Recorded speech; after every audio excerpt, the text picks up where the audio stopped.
And don't know, you can make of that whatever you will. Now, they've got two great senior linebackers, Dudding and Sykes. Those two guys can both find the football, and they arrive with a little meanness in them when they get to the football. And we're going to have to keep them away from the quarterback here tonight because I'm sure they're going to bring them from time to time.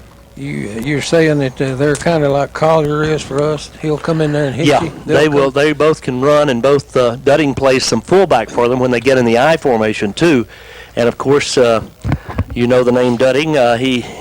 His dad went to school here in Hereford, played for Hereford, and his uncles. I've seen several of the Randall games. I need to do this disclaimer, okay? My grandson plays for Randall. He's number 48. He's a wideout and a defensive back, and his name is Tanner McWilliams.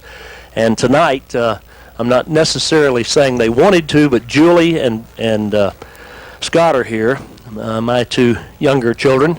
And they're sitting with their older sister, Christy, over on the Randall side tonight. So they're going to be quietly hollering for Hereford while sitting amongst the Randall fans and wanting Tanner to do well. That's kind of the mix that we've got here tonight. So what do you think, Kuba? What do you think's the key to the ball game? Well, like you say, I think we got to play a pretty good defense. Like we've played pretty fair defense, like you say, the last couple of games. And I just think we got to play pretty good defense. If they start running it up and down the field on us, we're going to have a big problem because they've got a lot of good quality athletes. So if we can play halfway decent defense and slow them down a little bit, I think we might have a chance. If indeed, as Kubi suspected, and I think this is certainly the case, I don't think Bonner's going to play here tonight. Watching him warm up a bit ago, he surely didn't look like someone who's going to play.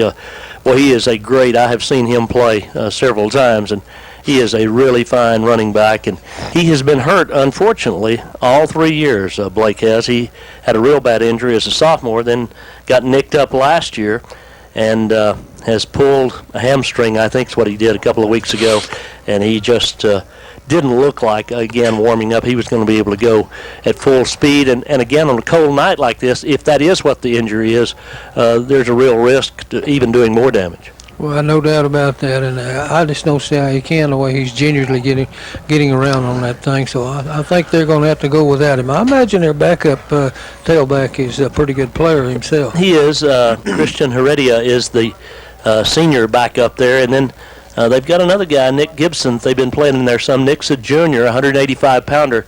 I wouldn't be surprised to see him play a lot at the tailback slot here tonight. So they're not, again, they've got good athletes. They've got pretty good size, and they've surely got good speed and quickness. So, and these two teams, that's another aspect of this. They know one another. There's not going to be any surprises out there as far as who is this guy or that guy. They could probably call each other by the first name. Captains are out at midfield right now for Hereford. It's Caceres, Collier, and Hunter Bridwell, three seniors. I might mention, too, we haven't talked about this. I did mention the injury thing. Our leading receiver, obviously, is J.C. with 44 catches for 752 yards and 7 touchdowns. And he has a banged-up ankle. And I watched us warm up. He wasn't doing all the punting. I don't know if he will here tonight or not. But he has been slowed by that the last couple of weeks. Hurt it up at Pampa. It bothered him last week against Caprock. And so we'll see what happens tonight. Well, look at this. They have won the toss, Randall has, and they'll take the football. So they'll be going into the wind to start this thing. The Whitefaces will kick it from north to south. I think that's probably a pretty good way to start it off, Coop. Well, I think that's good for us, but Randall showed a little bit of confidence in themselves by just saying, we're going to take the ball and run it right down your throat there into the wind, and we'll see what happens here. The Whitefaces are gathered down here in the south end zone, as are the Raiders on the far side. And both groups about to burst out on the field here. Again, there'll be a mighty roar that goes up at Whiteface Stadium for each of these teams. Lots of supporters on both sides of Whiteface Field tonight. And here come the guys in maroon and white.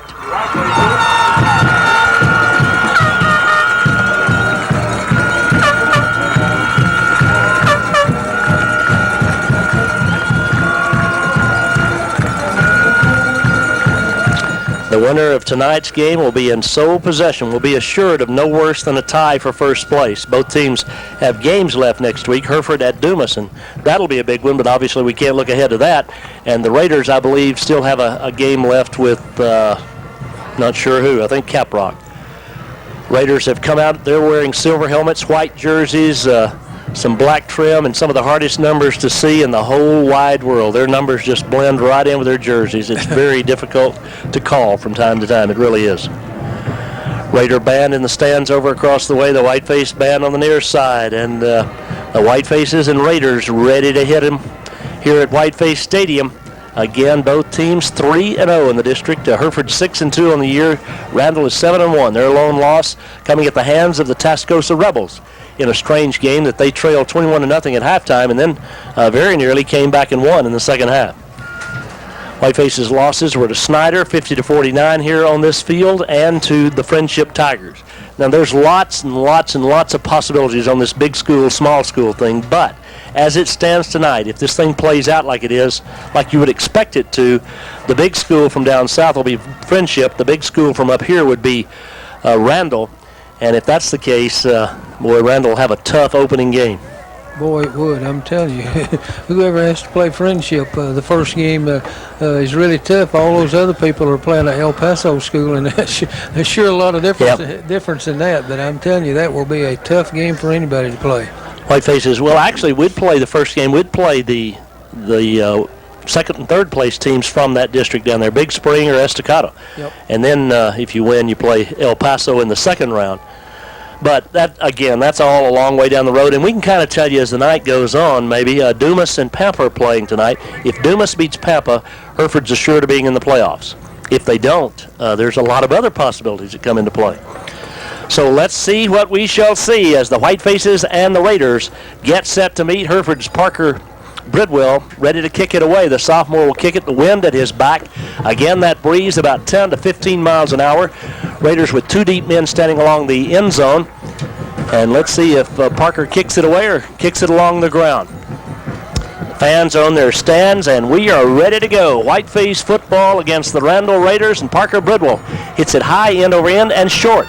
Hits at the 15, bounces that point, picked up by English, back out to the 25, 30, 35, and out to the 38-yard line. Not real good coverage, honestly, by the Whitefaces there, as English just kind of picked it up in a lope and returned it up there. Binge among those in on the stop for the Whitefaces, along with Nathan Galvan.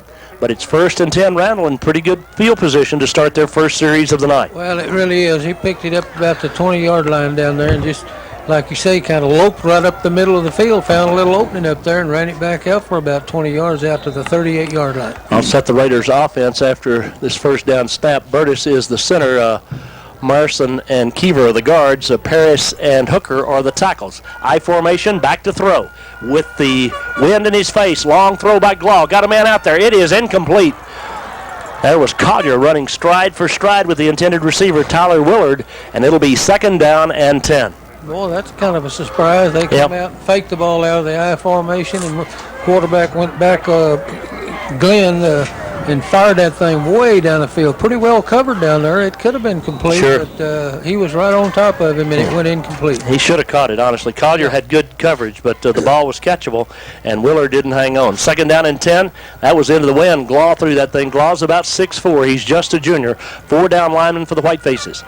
Here's the give inside. That's Gibson at tailback. He is hit immediately and dropped, lost a couple on the play as they nail him back around the 41-yard line. Good defense up the middle that time for the Whitefaces.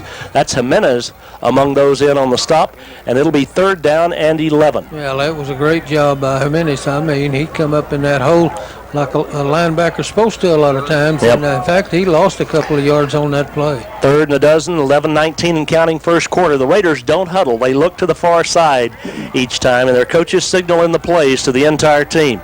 In the shotgun, Gibson the running back, Glaw the quarterback, wide side right, 3rd and a dozen.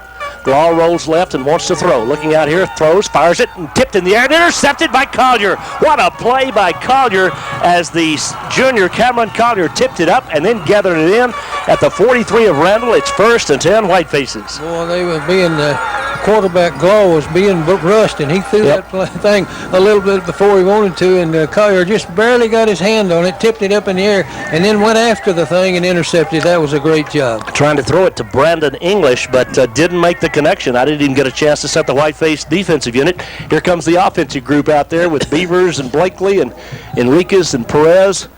Cawthorn out there. The Whiteface is wide side left, and we go 5 receivers. 3 to the left, 2 to the right. The sophomore quarterback, straight back, four-man rush, has time, throws underneath, complete, up to Silva. Silva gives some ground, and he'll lose some yardage as a result of that, but still about a 6 or 7 yard pickup for Matt on the first down play. Well, he hit him out in the left flat, and then Silva tried to get out to the outside, and he and the defensive man kind of did a little dance going around and around as they went toward the sideline, but he picked up about close to 7 yards on that play. Tackle made by Hubbard.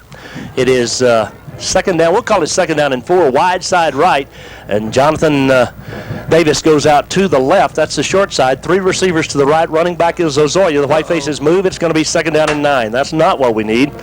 Whitefaces pointed toward the Raiders, but that'll be procedure against Hereford, and instead of second and 4, it is second and 9. Oh, some lineman raised up in there. Yep. You could see it all the way from here. Boy, that really does hurt. Now it's second down and about 9? Yeah, a short 9, long 8 for the Whitefaces. 10:51, first quarter, no score.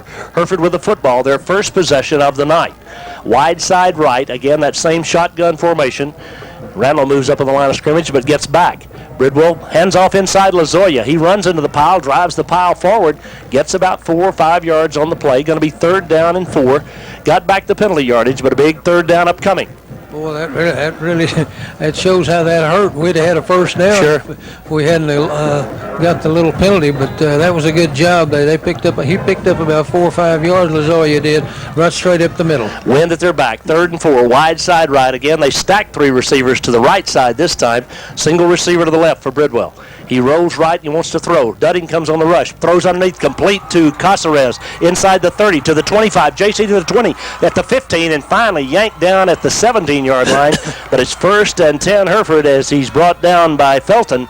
The Whitefaces come up with a big third down conversion. Boy, he did for a fact. Parker sprinted to his right that time and found Caceres out in the right flat, wide open. He took the ball on down the field, and I thought for just a second he might break that thing. He broke back toward the middle of the field and did a good job making extra yards in the first down. Big gainer for the Whitefaces, though, down to the 17.5-yard line of the Raiders. 17, make it 10 minutes left in a scoreless first quarter. Wide side left, and that's where Silva goes all the way to the sideline. 2 receivers to the right, Lozoya the running back, shotgun formation. Long count now as he looks over the defense. Bridwell takes the snap. Little hitch pass complete to Caceres. He is hit by Sykes and dropped about the 12-yard line, but not a bad first down play for the Whitefaces. We'll call it second down. He got about 4 on the play, second down and 6. Well, that was a good job. He took a quick pass out in the right flat, Caceres did, and headed toward the sideline, got all he could out of it. And they're finally moving the stakes over there. Second and 6, we'll call it. Second and 6, right. Bridwell, Hunter, JC, and Matt all go to the left side this time as Yostin split out to the right. Single coverage on Yostin. Wide side is the left. Give it inside, though, to Lozoya. He's to the 10. Oh, great tackle by the Raiders there. Thomas Bonner makes the stop. That could have been a touchdown, a 2-yard gain, but instead it's only a pickup of about, 2. Third down and 4. Well, he broke out. He broke past the line of scrimmage, and it looked like he was going to go in for a touchdown. But the other Bonner kid that's playing linebacker made the tackle, a good tackle out there, one-on-one. That's hard to do sometimes. But he made 8:50 left first quarter, third down and 4 for the Whitefaces, wide side left. First possession of the night, no score, Whiteface field. Bridwell throws underneath. Oh, missed his man. Tried to get it to JC and just led him too far. Now it's fourth down. Decision time. Do you kick the field goal? Do you go for the first down? Oh, man, I don't know. I don't have any contracts. So Here goes the field goal unit. So the Whitefaces will attempt a field goal here. Wind at their back. It will be about 27-yard attempt for Acevedo. The Whitefaces, Bridwell is the holder now. Could be some kind of tomfoolery here. Who knows? No score. We have 8:39 left in the first period. The Whitefaces trying to get on the board first. Ball's on the near hash mark. Again, the wind at the kicker's back. Good snap. Kick is down. It's far enough. The kick is no good. Just wide left. Had plenty of distance, but he just missed it wide left. And we're scoreless here at Whiteface Field as the Hereford Whitefaces come up empty-handed. Well, we need everything we can get Sure. that time. We got the interception, which was great. Moved it down the field. Had a chance to get some points on the board and just missed it, but maybe we'll get another chance here in just a minute. We didn't look too bad moving it down the field. Nope. We got the win in this first quarter, though. You'd have to think that you got to take advantage when you get the win. Let's see if the Raiders now come out and try to establish a running game. They honestly tried to throw it the first 2 out of the first 3 plays. Let's see what Glaw and the Raiders do. Again, Gibson's his running back, stands to Glaw's right. Out of the shotgun, give it to Gibson up the middle. He's got about 2 or 3, but pretty good defense in there. That's Collier at the bottom of that stack. I beg your pardon, that is Hollingsworth at the bottom of that stack. And it'll be 2nd down and 7. It was Collier. Again, good defense up the middle. They handed the ball to their tailback. It's not it's Gibson. It's Gibson this time. In fact, he's been in there all the time in place of Bonner, so he picked up a couple of yards on the play. Wide side right, 2nd down and 7. Glaw rolls right, wants to throw. Looking. Got a man open out there, and it is complete to Tanner Garcia. He goes out of bounds at the 35. Garcia's a big guy, 6'3", about 195. Good hands, and that's the first down of the night for the Raiders. Well, that's the only way it could have been complete. The ball was thrown pretty high, but Garcia is 6'3", and he just reached up high and picked it off and ran out of bounds over there after about a 13-yard gain. Gerardo Norez on the coverage, but the Raiders have the first down of the night for them. Wide side left, 7:57 left first quarter. Out of the shotgun, Glaw going to throw it again underneath. It's complete out to the left side to English. He's across midfield into Hereford territory. Nope, he stepped out of bounds back at the 44 on Randall's end of the field. That makes it 2nd down and 1 as he's about a step shy. But the Raiders just picking on that right side at the moment. Well, that receiver 6'3" also, so they got some really tall guys over there, a lot taller than our defensive guys. Yep. So it may be tough on us to try to keep them from catching some of those passes. Cameron Collier pushed him out of bounds as the Raiders look to the far sideline on 2nd down and 1. Got a free down here. Actually, the clock is running. Shouldn't be because he went out of bounds. But precious seconds, and these are seconds when we've got the win. Out of the shotgun, give it off inside. Hit in the backfield is Gibson. He'll struggle, get close to the first down. I don't think he got it, but that was just a 2nd down play. But again, good defense by the Whitefaces inside to stop him short of that first down yardage. 3rd down upcoming. That was Garza on the tackle. That was a good job, great job, but to keep him from making the first down, of course, he only likes about 2 foot making it, and they got 3rd down coming up, so they got another chance to pick up short yardage. Kind of hard to keep him from making a half a yard. Hollingsworth, Tenna up front along with Garza. Here is Hill on the near side. Quarterback sneak. Glaw gets the first down. He only needed about 2 feet, and he got about 3, and that stops the clock with 6:50 left in the first period. No score, but the Raiders with a fresh set of downs at their own 46-yard line. With the quarterback, he also is about 6'3" or 6'4", and all he had to do is lean forward, and that's what he did for about a yard and picked up the first down. Raiders aren't huge up front, but they do have a hooker at the tackle on the left side. He's 265. Then they're 209, 224. Now the right guard at 309 is pretty good size. Paris 222. So pretty good beef up front. 1st and 10 from the 46. Wide side left. Shotgun formation. 6:39 left first period.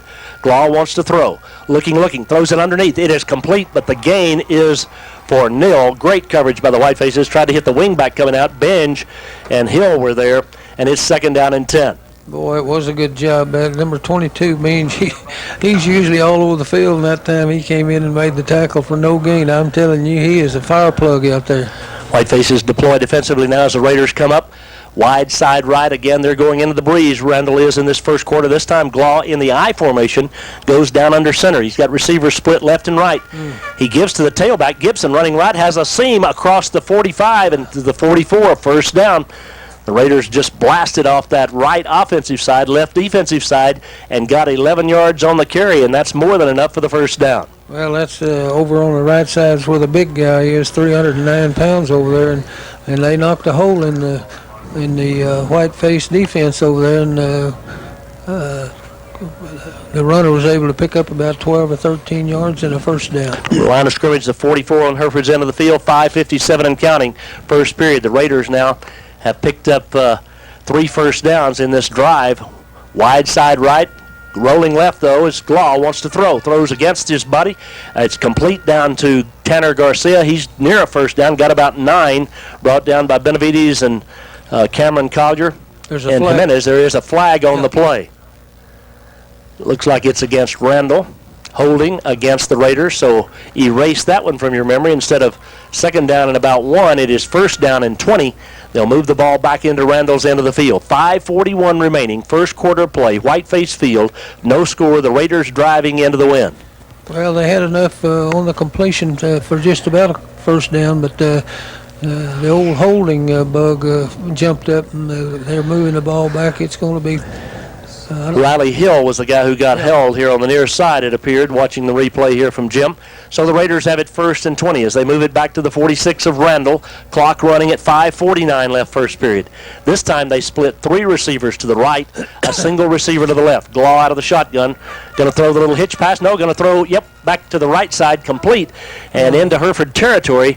A gain of about 6 on the play as the reception was made that time by Hubbard. And it is second down. We'll call it 2nd and 14. Well, we had one guy come in and like to make the tackle for a loss, but he missed him, and the runner did a good job cutting back to the inside and picked up about 6 or 7 yards on the play. Collier from the backside, Jordy, and then Cameron from the top side combined on the stop. 2nd down and 16, but the Raiders using up some valuable time going into the wind here. They have the ball at the 49 of Hereford, wide side left shotgun formation. 2 to the left, 1 to the right. Fakes inside, wants to throw underneath, and he's got a man complete. That is Dudding, the fullback, and he's down to the 40-yard line before he's hit. Little dump out of the backfield, tackled over there by Villarreal, and it'll be 3rd down and 6. Well, he faked the ball to the tailback over right guard, and then he sprinted to his right, the quarterback did, and hit Dudding out in the flat there, and he was pretty open and took it on down the field for about 6 or 7 yards. Stop the clock as they went out of bounds with 4:46 left in this first period. 3rd down and 6 for the Raiders. The line of scrimmage is the 40 of Hereford. Probably, well, I don't know. Could be in 4-down territory. I formation, 2 to the left. Gives it to Gibson up the middle. He's got running room. He's to the 35. Finally drugged down there about a yard short, I believe, or feet short. That's Binge on the tackle, but it's 4th down and just no more than a couple of feet. The Raiders, no doubt, will go for it. Yeah, there's no doubt about that, and they're eating up, like you said, valuable time here going into the wind. They're going to have the wind to their back here before long, and there was a pretty good hole in the line there that time. They're kind of knocking us out there a little bit. Whiteface defensive unit trying to draw in tight here. Hill up front, Garza next to him, Hollingsworth on the far side, Tenna. And the Raiders get in a full house backfield here. Little power I formation as Glaw calls them down 4th and 2 feet. Gives it right side. Gibson a big hole. He's got the first down, about 5 to spare. Finally brought down over there. Hollingsworth tripped him up, but they just needed a couple of feet. They got 5 yards, and it is first down number 4 for the Raiders. Well, they got in the full house backfield in tight with everybody, and the big guys again on the right-hand side over there is able to move our line back just a little bit, and he picked up about 5 yards on that play. Whitefaces need some kind of defensive break here. They're back in that power I. Glaw gives it again to Gibson. Right side hit this time in the backfield and dropped. Collier came through. Binge was right there. It'll be 2nd down and 11. Good defense by the Whitefaces. The way it was, well, he made a mistake and tried to pop it outside over there, and when he did, our guys really picked him off there and knocked him down right on the line of scrimmage. So the Raiders, a bad first down play. Actually, they wind up with no gain on the play. Gets spotted right on the line of scrimmage, but kind of an unusual. I guess they tried to trick us there and didn't. Wide side left, Glaw out of the shotgun. Rolls right, wants to throw. Looking, dumps it underneath. Complete inside the 25-yard line, leaps down to about the 22-yard line. Tackle on the far side by Jordy Collier once again. It'll be 3rd down and about 2. Well, just a little short, flat pass over on the right side. He was complete, and he moved it on down the field for about 6 or 7 yards. It's 3rd down and about 2. Raiders with the football, 3 minutes left in a scoreless first quarter as the Whitefaces try to rise up here defensively, but the Raiders in a situation where they've got 2 downs to make 2 yards. And again, enough beef up front thus far to move the Whitefaces. Tailback, left side, hit, slips the tackle, inside, loses the football, Collier catches it in midair. And Cameron Collier, after the ball was coughed up by the tailback that time, Gibson, and right into Cameron's arms it came. The Raiders were really fortunate after the fumble that Collier wasn't able to run the distance. Boy, it is for a fact. Now, that was something we really needed there because they had the first down. They were moving it down the field, and a fumble caught in the air by Collier. And he's got 2 turnovers on the night, the intercept and now the fumble. 2:45 left first quarter, still no score as the Whitefaces offensive unit hustles back out. Quickly played first period. Shotgun formation on first down, Lazoya as Straight back goes Bridwell. Fires it out to the left side, complete to his big brother, who is run out of bounds on the far side at about the 24-yard line. A gain of 7. It'll be 2nd down and 3. It was a good job along the far sideline over there. He just raised up and fired it over near the sideline, and Hunter picked it off and moved on up the field a yard or so. It's, like you say, 2nd down and about 4 to go. Hunter came in here tonight with a ton of catches himself. He has 35 starting the night as the Whitefaces have it. 2nd down, we'll call it 4. Again, the wind at their back for another 2:39 of this first quarter. Bridwell, same play, out left side, complete again. This time it's to Davis. He has a 1st down up to the 31-yard line. So the Whitefaces say the Raiders are going to dink us. We'll dink you back. Well, that's right. Davis out in their left flat, the same flat that the other one was, and it was for a little longer gain. 1st down for Hereford. Whitefaces, Raiders had 14 plays before they turned the football over, nothing to show for it. Whitefaces in a scoreless first quarter here, 2:25 left. 2 running backs stand beside Bridwell now. That was the 1st down, 1st and 10 from the 31 of Randall. Of Hereford, I beg your pardon. Here's the give. Hinojosa, he gets to the outside. Hinojosa to the 40. A flag's going to go down. Hinojosa is knocked out of bounds, and that'll be a flag against Raider for a late hit. So we're going to have offsetting penalties because the first one, I fear, will be holding against the Whitefaces. The second one will be a personal foul against the Raiders. Well, boy, wow. there was a big hole. Well, I don't know. The Raider player now, as we watch it on replay, he actually hit the Whiteface. I thought they were going to call holding, but the Raiders looked like they threw a punch back here. He did. And I think both flags are going to be against Randall, not holding against Hereford. We'll see. Well, they're debating it down there. Holding against Hereford. Personal foul against Randall, and so just forget all of that. No, I tell you what, here's what we do, I think we did this the other night. I believe it's a 10-yard walk-off and then a 15-yard walk-off. I think you're right. Sykes was late. Nice run by Hinojosa, but Hinojosa was clearly out of bounds when Sykes hit him. As we watch that replay, the Randall player who was being blocked actually took a punch, took a swing at the Whitefaces, and I thought that might have been the call after the fact, but it was indeed holding against Hereford was the call there. Then on the near side, the late hit, and that's going to prevent the Whitefaces from digging themselves a deep hole. Here we go now. They walk off the 10 yards against Hereford for the holding, and that'll move the ball back to the 24-yard line. That's not right, but we'll take that. Well, maybe it's from the spot of the foul. Then a 15-yard penalty for the late hit against Randall. So Hereford will wind up with a net gain of about close to a 1st down here, probably about 8 or 9 yards. 8 yards it is. It'll be 2nd down and 2, or 1st down and 2 with 2:11 left. Well, no, it's a 1st down because it's a personal foul. It's an automatic 1st down. Right. So the Whitefaces wind up with a 1st down at their own 38 after all that confusion. Shotgun formation, 2:10 left, first quarter, no score at Whiteface Field. Bridwell, who's looked sharp early on. Little hitch pass complete out here to Hunter, and he heads up the field, is knocked down near another 1st down up around the 48-yard line. He's knocked out of bounds. It'll be 2nd down. I think he's a yard or so shy. 2nd down and 1. Well, the motion for the clock to stop, I don't know. I don't think it's quite He went out of bounds. No, he went out of bounds. Oh, he went out of bounds. Okay, it's up close to a 1st down. 2nd down and 1. 2:05 left, first quarter. The Whitefaces putting together a nice little drive here after the turnover, the second turnover this first period from the Raiders. Raiders defensive unit, there are 2 linebackers, Sykes and Dudding, as we talked about, both good athletes, really go after the football. Warren Maxwell, the defensive end here on the near side. Again, the Raiders have a bunch of juniors in this lineup, but those 2 linebackers are both seniors. 3 to the left, 1 to the right for the Whitefaces on 2nd down and 1 for Bridwell. Raiders with 4 down linemen, and Bridwell's going to hand off inside. Up the middle goes Lozoya. He crosses midfield to the 49 of Randall. It's a Whiteface 1st down. Stops the clock with 2:01 left first period. Hereford's 4th 1st down of the ball game. Well, like you say, those linebackers were pretty active. He broke the line of scrimmage that time, but there was one of those linebackers that really popped him after he picked up that 1st down of about 3 or 4 yards. So the Whitefaces break the huddle inside 2 minutes to play the first period. Again, Hereford with the win in this first quarter in Randall territory at the Raiders 49. Bridwell rolls left, going to throw against the grain. Here comes Dudding in pursuit, but he gets outside of Dudding. Throws underneath. The pass is complete to Hunter Bridwell down about the 42-yard line.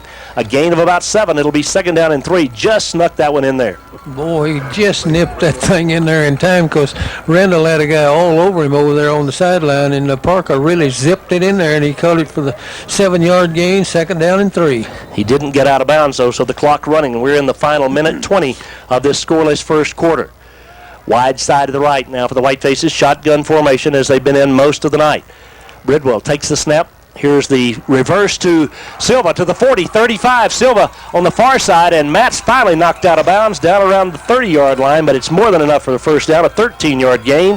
Stops the clock with 1:05 left in the first period. Boy, that was a good job. A little short reverse play to Silva. They handed to Lazoya, and he handed to Silva coming back in the opposite direction, going to the far side, and he got outside and picked up about 13 or 14 yards, but that'll kind of keep you loose on defense. Jim makes a good point as we're watching the replay. Jonathan Davis downfield could have clipped someone, but he pulled up. He saw what was going to happen and did not. And that's a big play right there. 1st and 10 from the 30-yard line of Randall. 1:05 left first quarter. Back to throw. 4-man rush. It breaks down this time. No place to go.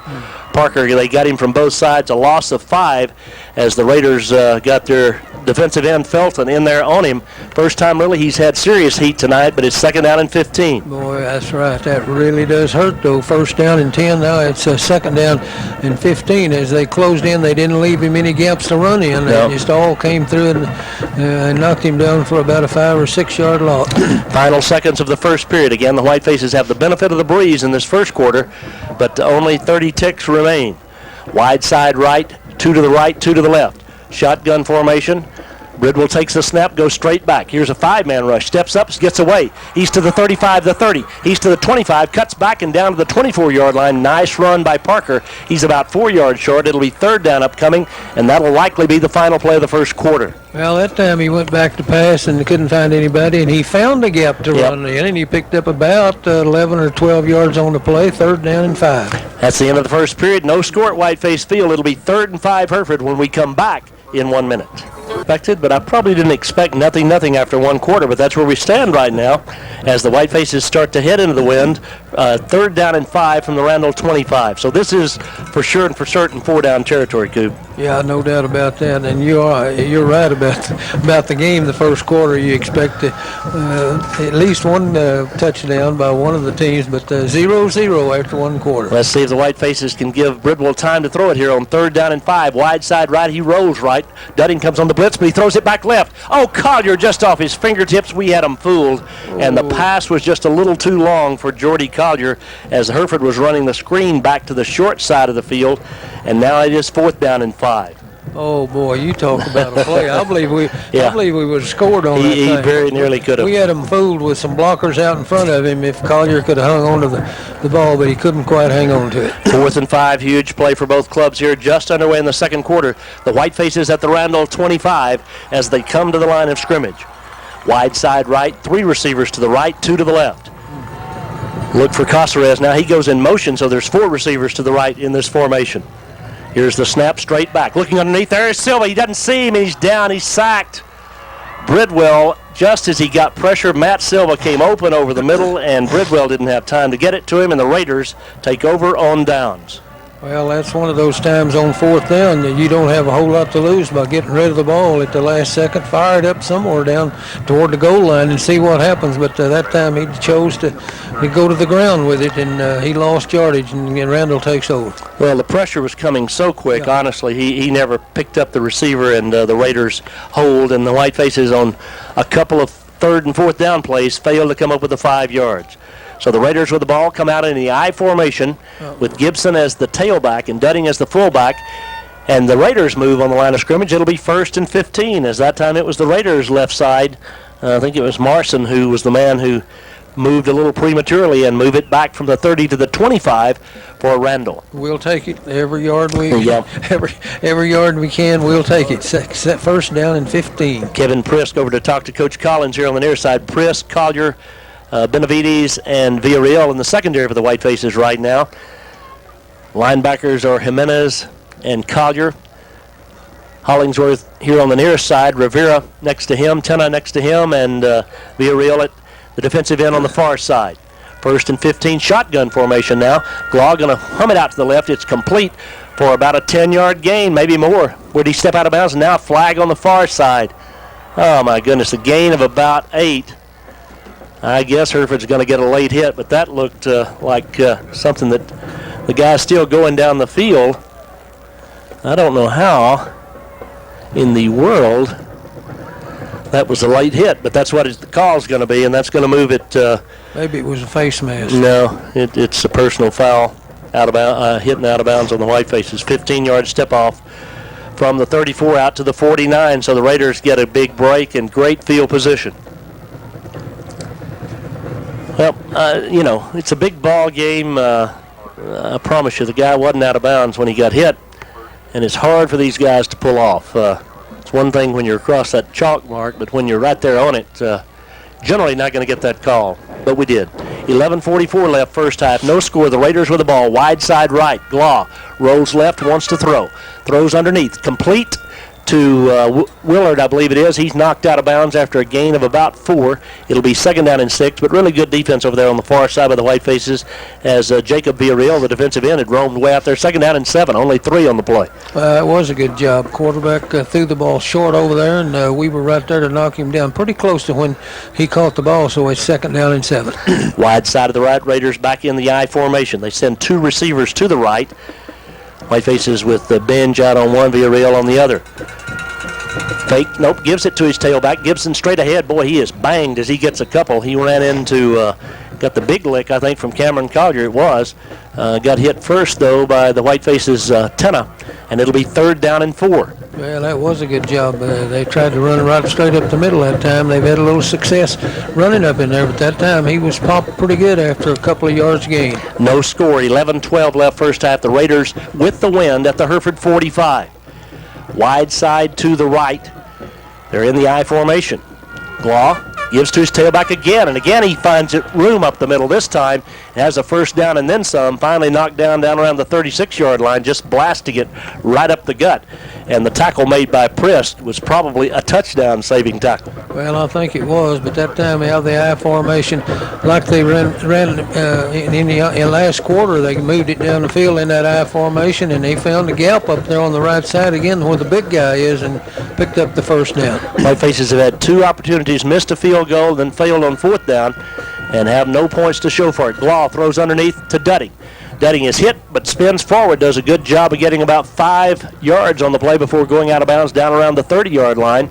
And it'll be second down, we'll call it 6 yards on the play, second down and 4. A little flat pass, the fullback just rides out in the flat about 3 or 4 yards deep. The quarterback hits him with the ball and hopes that he can make some more yards that time. He did spin and pick up about 3 more yards, second down and 4. Prisk and Benj hit him, but he just kind of pinballed off of him, did a 360, and it's second and 4, wide side left. Shotgun formation for Glaw and the Raiders.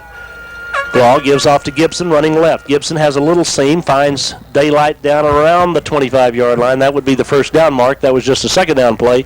Jordy Collier on the tackle, but it's, I think, a first down gain by the Raiders. It's awful close. If it's not, they may measure, but I don't know. I believe just a second down play, so it really not... really didn't matter. No, doesn't make a whole lot of difference here, you wouldn't think.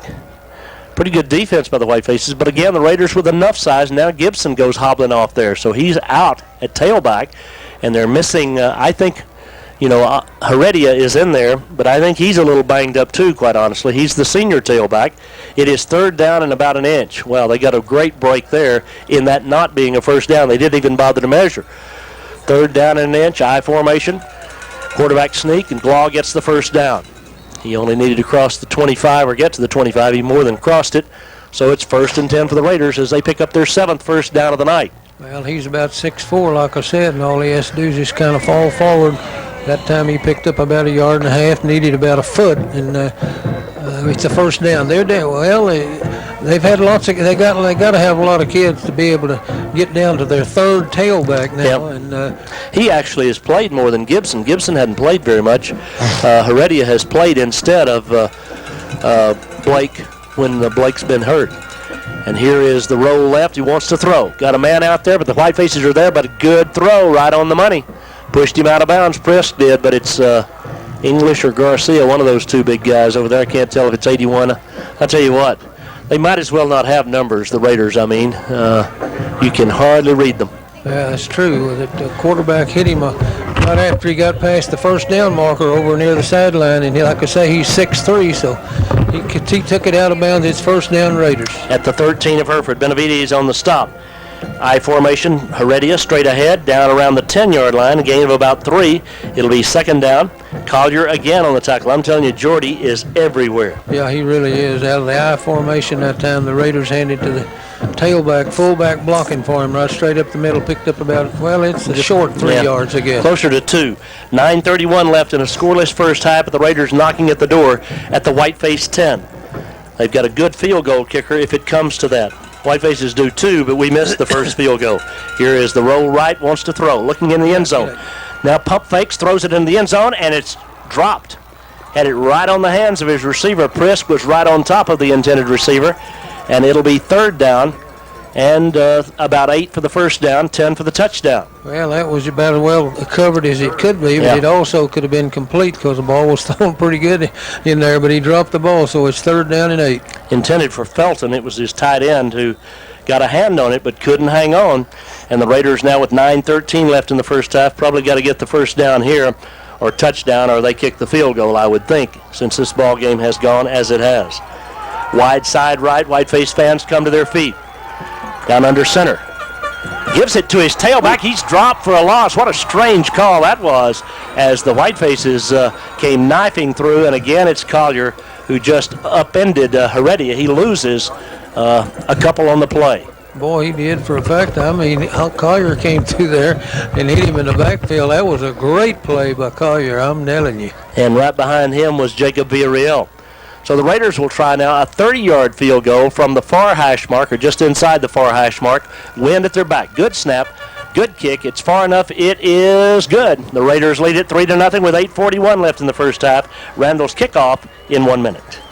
Kings Manor and Samaritan Hospital. Raiders get ready to kick it away. McGinnis with that 30-yard field goal a moment ago, and that's the difference in this ball game right now. 3-0 Randall. 8:41 remaining first half of play. Whitefaces with Hinojosa back deep along with Carrillo. Again, McGinnis is a real little guy, 5'6" in the program, but I doubt he's that tall. But he has a very strong leg. It'll be interesting to see here if they try to boot it deep with the win. They will. Kuby says they will. Here we go. McGinnis ready to kick it away. 3-0 Randall. Hereford moving into the breeze in the second quarter, and the breeze seems to have stiffened once again. Big crowd at Whiteface Field. These two unbeatens in the district. Line drive kick to Carrillo back at the 5, 10, straight ahead 15, 20, 25, 30, 35, 40, 45, 50, 45, and finally knocked down at the 45 of Randall, but a great return by Carrillo, and the Whitefaces are in business as the stop finally made by the Raiders' Hubbard, I beg your pardon, but not before a great kickoff return has given Hereford super field position. Well, he took the ball around the 5-yard line down there and went straight up the hash marks on this side. Had some good blocking, good hold up in there with people in front of him, but he was fine. He ran it all the way out to about the 44-yard line in Randall's end of the field. First and 10, Hereford, 8:32 left first half. Lazoya was leading him, and Nathan was looking for somebody to block. Never found anybody. Hubbard came actually from the backside. Wide side of the right, shotgun formation on first down. Handoff inside Lazoya. He's got 5. He's got about 7 right up the gut, all the way down to the 31-yard line of Randall. Second down and 3. Good job of the Whitefaces on first down. It sure was. I mean, Lazoya found a little crease over there. They knocked a little hole in that Randall line that time, and he picked up close to 7 yards on the play. Whiteface offensive linemen up front, Beavers and those guys did a great job of just finding a little crease, making a little crease. Second down and 3. 8 minutes left till halftime. Hereford trailing 3-0, but at the Randall 36. Bridwell out of the shotgun, wide side right. Again, Lazoya. This time he's hit, struggles forward for a couple. Got caught from the backside. He'll be pretty close. I think he's a little bit short of the first down. Third down upcoming. Yeah, the guy on the far side is waving stop the clock like he thinks they're going to measure, but I think he likes just a fraction, but they're giving it a close look. The officials go over to the far side. It's third down. They're not gonna measure. There's no reason to. The ball's at the 33. We need to reach the 33. It's pretty close. It is pretty close, but I think now Whitefaces are gonna ask for a measurement, I think, and we're entitled to do that if we want. The officials come in and eyeball it, and it is close enough. I don't know how they could possibly tell from here or from there whether it is a first down or not. It's probably, I'm going to guess, 2-3 inches short, you think? Yep, I think you're about right. So certainly close enough to measure. It was a second down play, so Whiteface is in good shape if it's not a first down. In fact, maybe in better shape if it's not a first down. It'll bring up third down and about 4 inches. I missed it an inch. Yep, you missed it an inch, yeah. So the Whitefaces will come to the near side. I was going to say 4 inches. Were you? Okay, well, why didn't you say that earlier? We'll go to the wishbone here. And again, I will tell you, one of these nights out of this wishbone formation, we're going to raise up and throw it deep. I don't know if tonight's the night, but one night it's going to happen. Tonight's the night, Jim says. Everybody in tight. Collier's the fullback. He generally gets the ball here. He is hit immediately, but he struggles forward, and I believe Jordy has the first down. He is a tough guy to get off his feet. The Raiders had like 17 men up on the line of scrimmage, but the Whiteface is able to inch it forward just enough to get that first down, I believe. The official's going to eyeball it and signal first down. It is. Yep, it is. Hereford's sixth of the night. He got just enough. I don't think he made a full yard, but he made enough for the first down. They don't have to measure. Fresh set of down, 7:33 left, first half, 3-0. The Raiders with the lead, the Whitefaces with the ball for the third time tonight in Randall territory. We have missed a field goal, and we have failed on a fourth down in the two previous trips. Well, move the chain. Well, now what's the deal? The chains still haven't moved. And the clock is stopped while we do whatever it is we do. I guess they're asking for a measurement over there. Well, the referee's already signaled first down. Yeah, I know he did, but they're not doing anything. They're not doing anything. Well, they'll move here. Now they're moving them. Yeah. I mean, once he signaled first down, that was it. There is no measuring at that point. And Coach Plunk out to talk to the referee about that. But, I mean, there's not any doubt. As there was no doubt it was a couple inches short the first time, there's no doubt it's a couple of feet long this time. Yeah, I think you're right. So, and they've moved the chain, so there's no return at this point.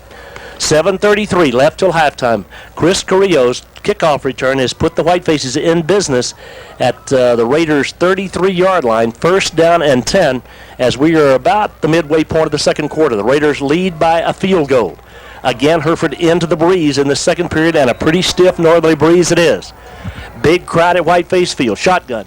Here's the fake, kept by Bridwell. He runs left, stumbles through a couple of tackles, covers up that football, gets to the 29-yard line, so a gain of about 4, second down and 6. But you could tell Parker wanted to make sure he had two hands on the football. Well, he sure did. I'm hoping he tries to make a little move there and don't try to run.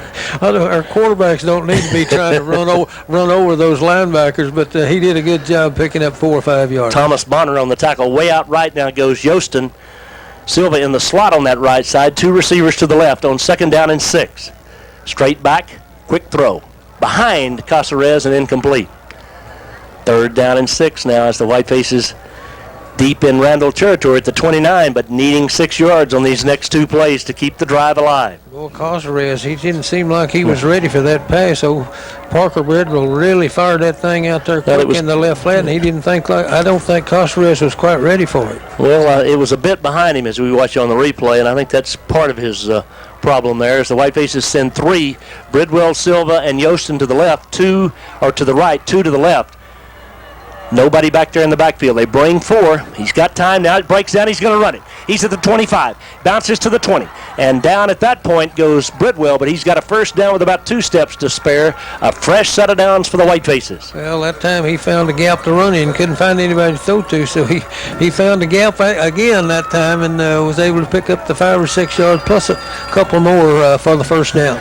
He made Duddy miss him in the open field, and then he got a great block from Jonathan Davis. Right. And it is first and 10 Hereford, 6:44 left till halftime. Hereford trailing 3-0, the 7th first down of the half of the Whitefaces.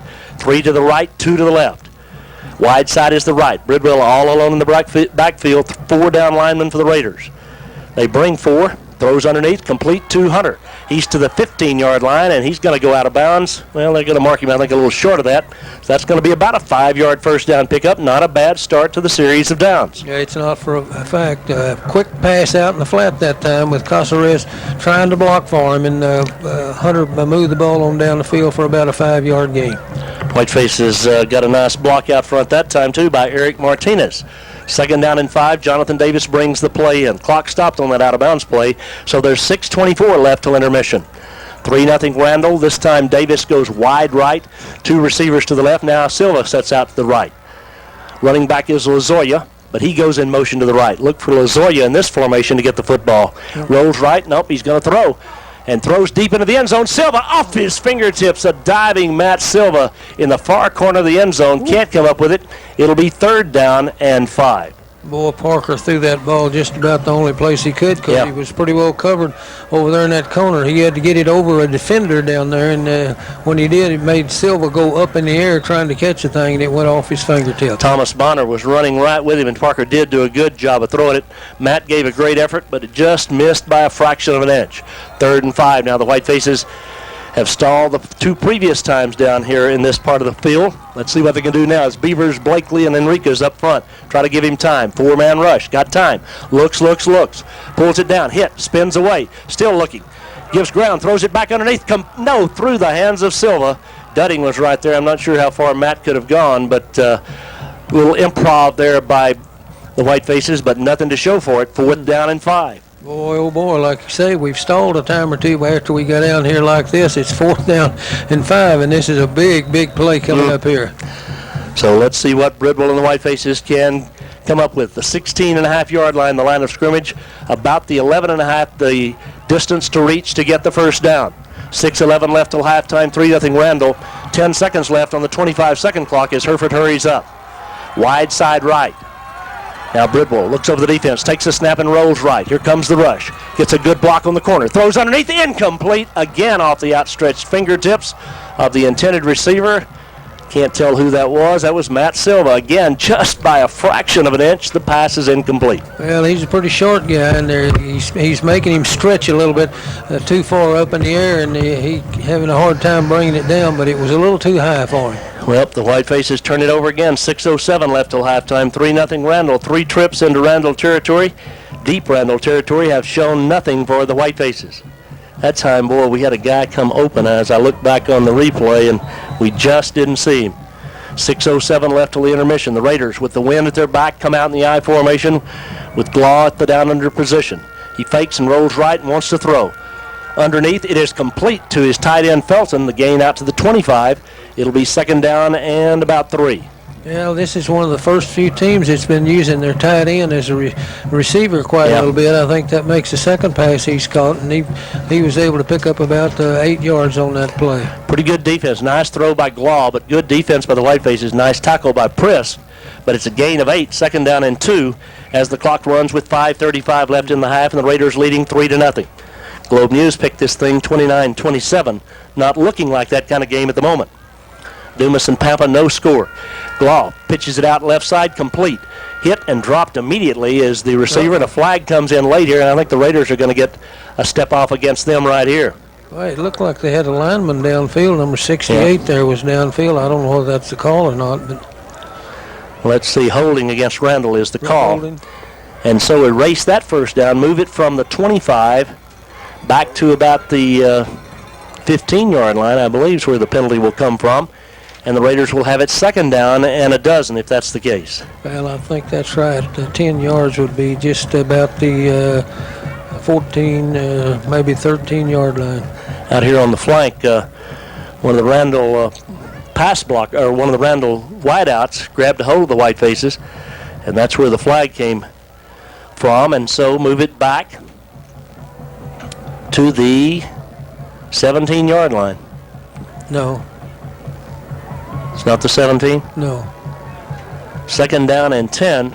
It's about the 14 or 15. No, I don't believe, Coob. Well, there's the 5:23. There's the 20 way up here past us. Okay, but the line of scrimmage is the 17-yard line. 2nd down and 10. Wide side of the left. Glaw rolls left, throws it out there in the air. Oh, my goodness, Benavides didn't see it. It would have been a touchdown for the Whitefaces. The ball was tipped in the air by the Raiders. The pass was high, and it was nearly disaster for Randall. Boy, it was. I mean, the wide receiver got a hand on it and kind of flipped it up in the air, but it went too far toward the sideline. Benavides either didn't see it or he couldn't get to it. I don't think he ever saw it watching it on replay. 3-0 Randall. 5:09 left till halftime. The Raiders with a 3rd down and 10 from their 17-yard line. Wide side is the left. They're in the shotgun formation. Heredia is the running back. Got to watch for a run right here. They might. Here is the handoff inside to Heredia, and he will not get the first down. Ooh. Gets about 6 on the play, but it's 4th down, and the Raiders are going to have to punt it away. Just under 5 minutes left, first half. Boy, that was a good job. I thought for just a second he was going to break out there and make a first down, but we did a pretty good job of containing him there after he picked up about 6 or 7 yards. Well, the official very slow in marking the ball ready for play here. The 25-second clock now starts, and the Raiders have it 4th down and 4. I guess they're going for it. No, I think they're just going to use up all the 25 seconds here, Coob. So, and then punt it away. Are they going to call timeout? I would assume so. Surely they won't take the penalty here. 4:29 left first half. 25-second clock is down to 4. 3, 2, 1.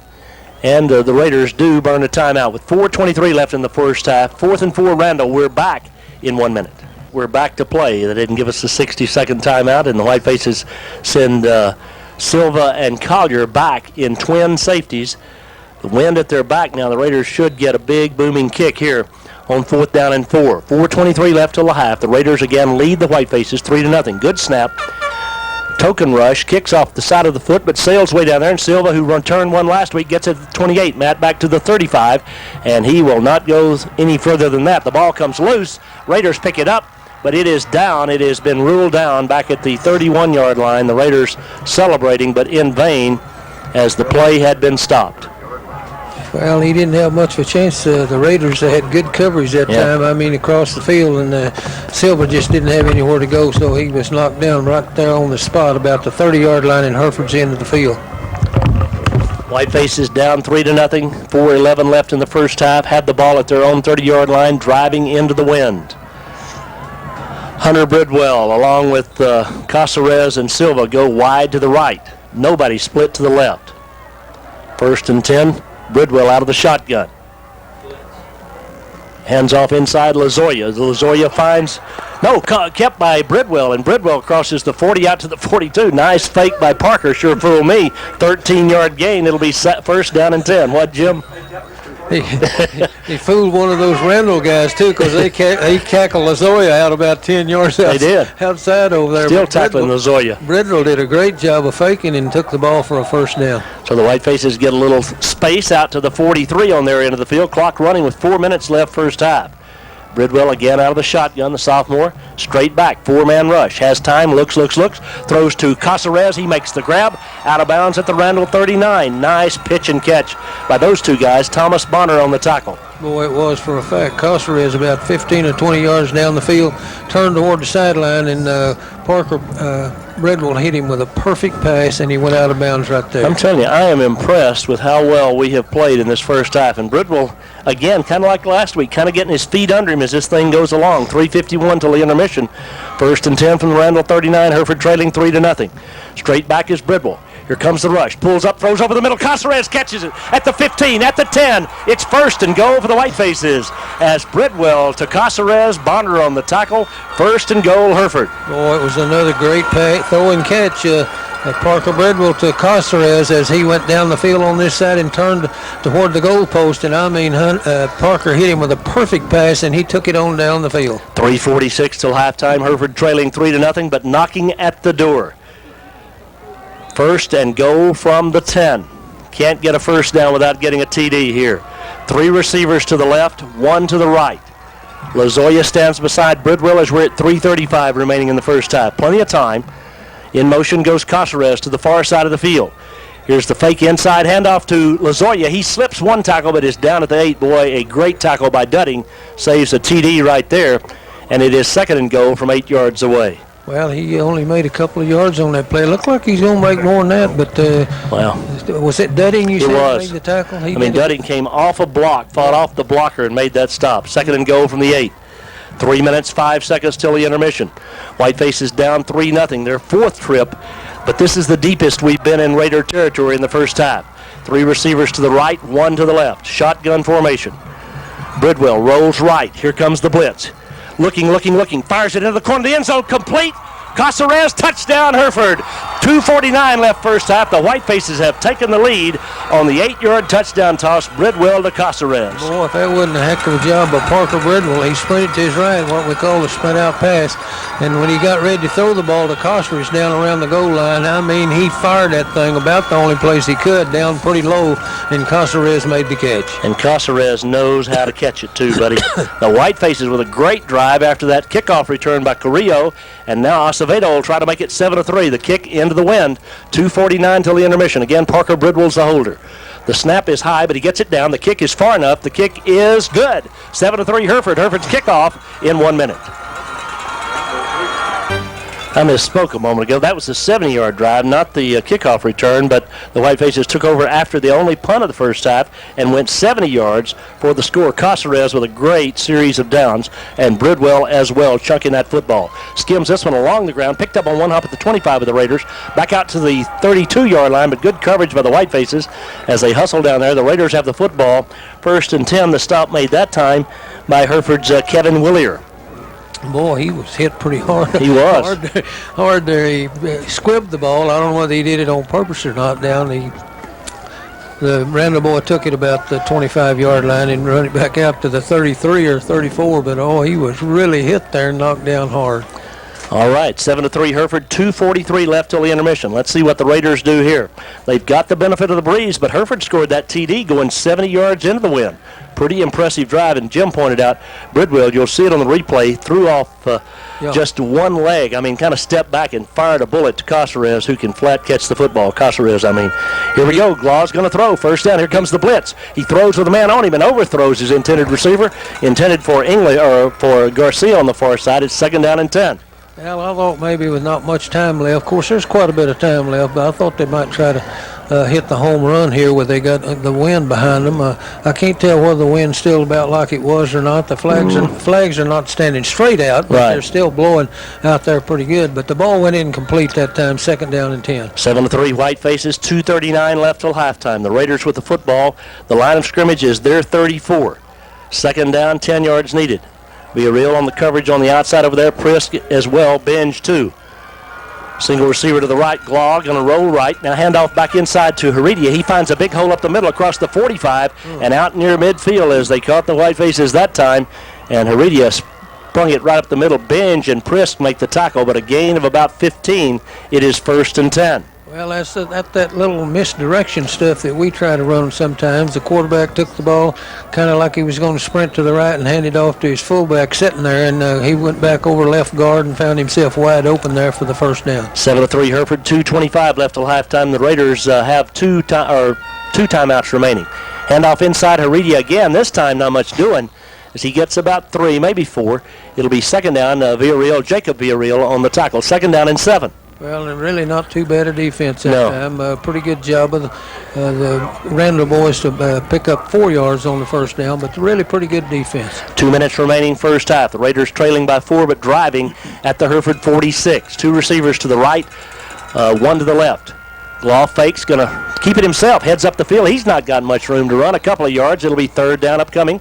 Hollingsworth, Garza, and Villarreal, or Tenna on the tackle, 3rd and 3. Well, we'll take that every time. Yeah. He only made about 2 or 3 yards of quarterback, and he kept the clock moving now down to 1:37 there for halftime. Again, the Raiders have 2 timeouts left, and again, they have a 3rd down. We'll call it 3rd and a short 4, wide side left. Glau looks over the defense. Again, going to throw that little quick one out there, complete to the left to Garcia. Garcia slips a tackle and down the far sideline, finally knocked out about the 33-yard line by Binge. But the Raiders pick up a 1st down with room to spare with 1:19 left till the intermission. Boy, that really did hurt, I think, right there. He picked up quite a few yards extra after we missed him. The original tackle missed him along the sideline over there, and he got to the outside, picked up another 7 or 8 yards. The Raiders trying to reclaim the lead here late first half. Glau rolling left, wants to throw again, throws back into traffic and overthrows. Intended again for Garcia, but that time nowhere near the mark, and it is 2nd down and 10. Well, I can't believe how tall their receivers are downfield. It's pretty hard to overthrow them, but the quarterback did that time along the sideline on the far side. He threw the ball so high that the receiver couldn't even get a hand on it. Line of scrimmage is the 33 of Hereford. It is 3rd down for the Raiders, or 2nd down for the Raiders. 2nd down and 10, wide side right. Glaw has two receivers to the right, one to the left. He rolls right, hands off back inside Heredia. This time not quite as big a hole. In fact, he's brought down by Collier. Jordy at the 30-yard line. It'll be 3rd down and 7. Yeah, they thought they'd catch you snapping on that little misdirection as the quarterback tries to sprint out and hands it to a back. It's going back off left guard, left tackle.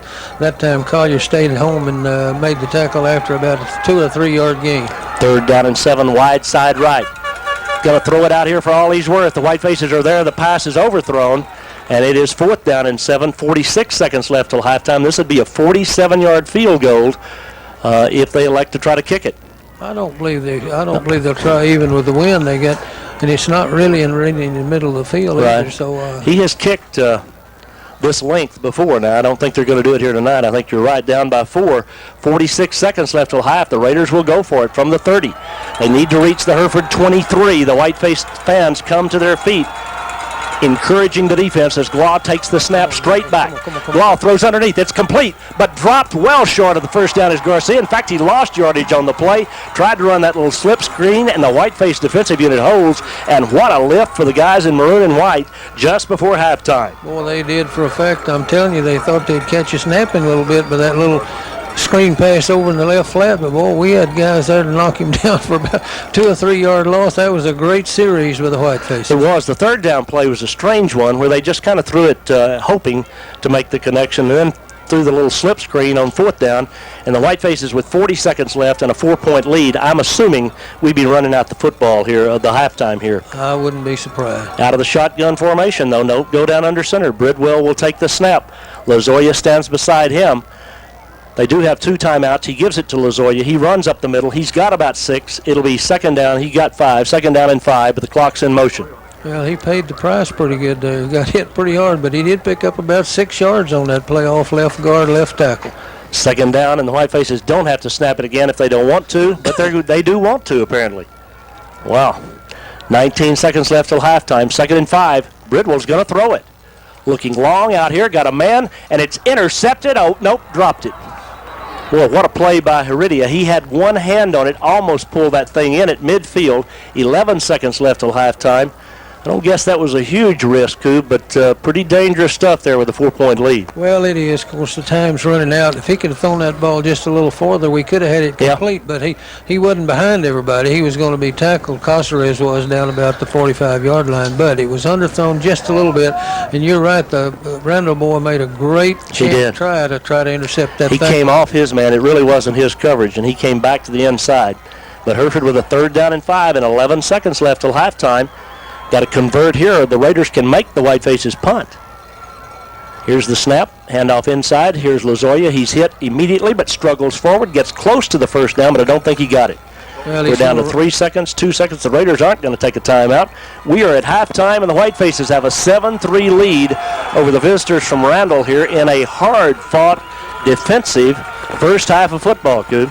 Boy, I'm telling you, we never cease to amaze me here with scores. Seemed like early in the season we scored like wildfire, and right now we're not scoring very much, but we're playing a heck of a lot better defense, and the score 7-3. Who would have thunk it? Not I. I'll tell you that. Not for sure and for certain. Whitefaces into the locker room along with the Raiders as they head in down at the south end zone. And a 7-3 ball game. We'll have Coach Kitten in as a halftime guest here in just a few minutes. We'll look at Cindy's first half numbers and talk about some other things here at intermission time. Hereford on top by 4, 7-3. We're back in 2 minutes.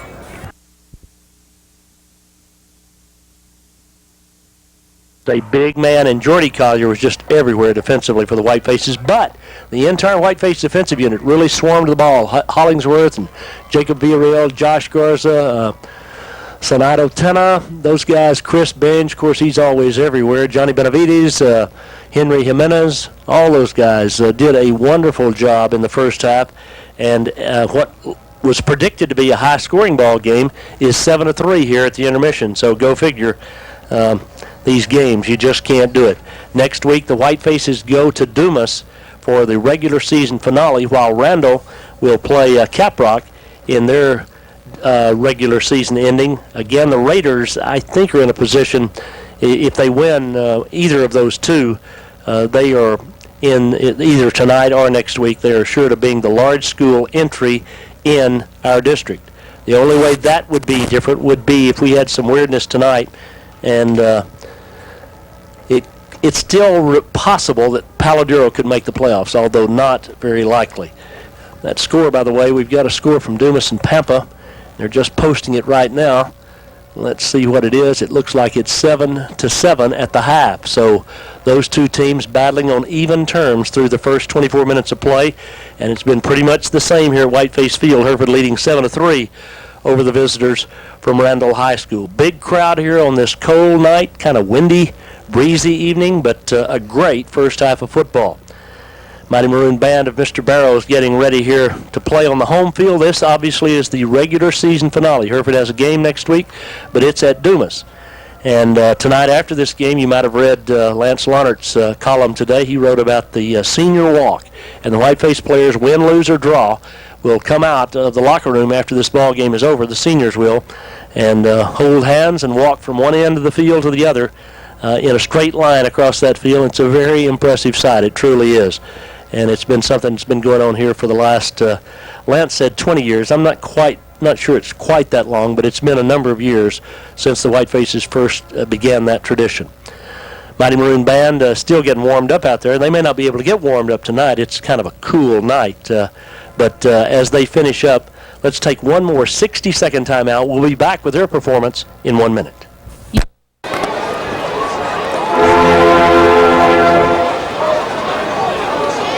This afternoon, the band will take you on a musical tour of America's musical landscape. The band opens with Fanfare for the Common Man by America's preeminent composer, Aaron Copland. Next, the band will perform the theme from Patton, playing tribute to one of America's greatest heroes. Drum major, is your band ready?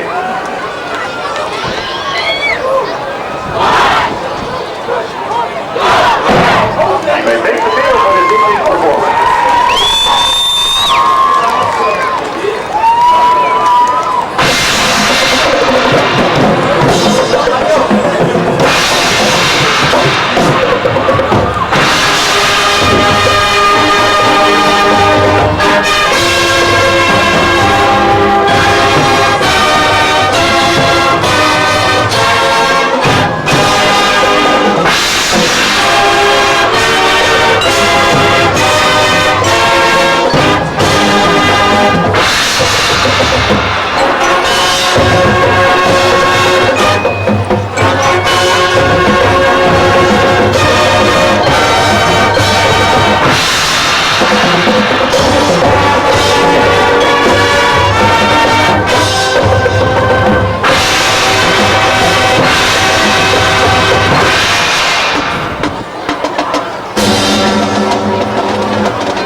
it out one more time. In fact, one final time for these seniors, and among those guys coming out is one Ryan Mungia. He's got his jersey on, but he's on crutches and his leg broken last Friday night right here on this very same field, the senior.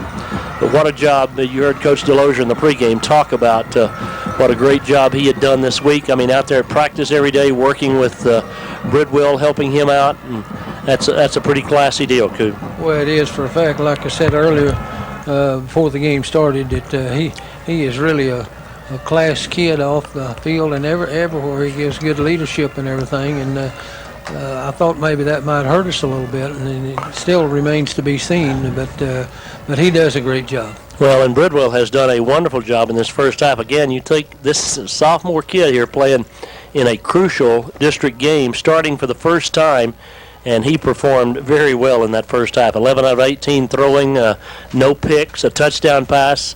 You can't ask for much more than that, and he made about 4 or 5 big runs. Well, he did for a fact, and you know that deal where we scored is he hit, I believe it was Costas that caught the pass down there about the 40-yard line, and then it was Costas who caught the pass across the middle for another 25 or 30, and then I think it was Costas that caught the touchdown pass. That it was. It was something else. Well, we got a young man in the person of Parker Bridwell, who's going to just get better and better, obviously, just a sophomore, and he's warming up right down here beneath us. Chase Yostin catching the ball for him. Don't ever let the quarterbacks catch the ball. They might jam a finger. So that's the way you warm up. That's why you see in the pros in college, the quarterback will have somebody standing next to him who will be receiving the ball when it's thrown back his way. Now, Matt Silva throws it so he has to catch it, and I hope he didn't jam his finger. That would have been a bad deal. Let's see what the Whitefaces and Raiders do. What adjustments? What do you think might have happened at halftime, adjustment-wise, Coop? Oh, I don't think there was much of anything except just a lot of encouragement, because they were doing a pretty good job of whatever they were doing. We stalled a time or two, but still we did a pretty good job of doing what we needed. How about the Raiders? What they might do? Oh, the Raiders, I think they're going to air it out a little bit more. Do you? I really do. I was surprised. They threw it 21 times that first half. And the first half, honestly, went pretty quick considering there were 40 passes thrown between the two teams, 39 actually. See Big John Joshua standing down there in the stands. He won't sleep a wink tonight as the Whiteface ladies play against Dumas tomorrow in volleyball play. And cross-country team, they're already gone down the road, but they will be running tomorrow afternoon, the men and the women, with a chance to go to the state meet. And the women are the #1 rated team in the state. But right now we got some football to play as the Raiders kick it off. The second half is underway. And again, it's high end over end. Going to be fielded on a hop. Fumbled back into the end zone by Carrillo. And he drops to one knee. Oh, good move. By Hinojosa. It'll be brought out to the 20. That ball hopped into the end zone. I was fearful he might pick it up and think he had to run it out, but he knew and dropped down to one knee. Boy, that was a good job. It comes out to the 20 like this, and I don't think he would ever made it past the 10-yard line if he'd have tried to run it out. Shouldn't have honestly let that ball hit the ground back there, but we did, and once it did, it was kind of over. So the Whitefaces come out now with Lazoya and Bridwell. Cawthorn here at the tackle on the near side.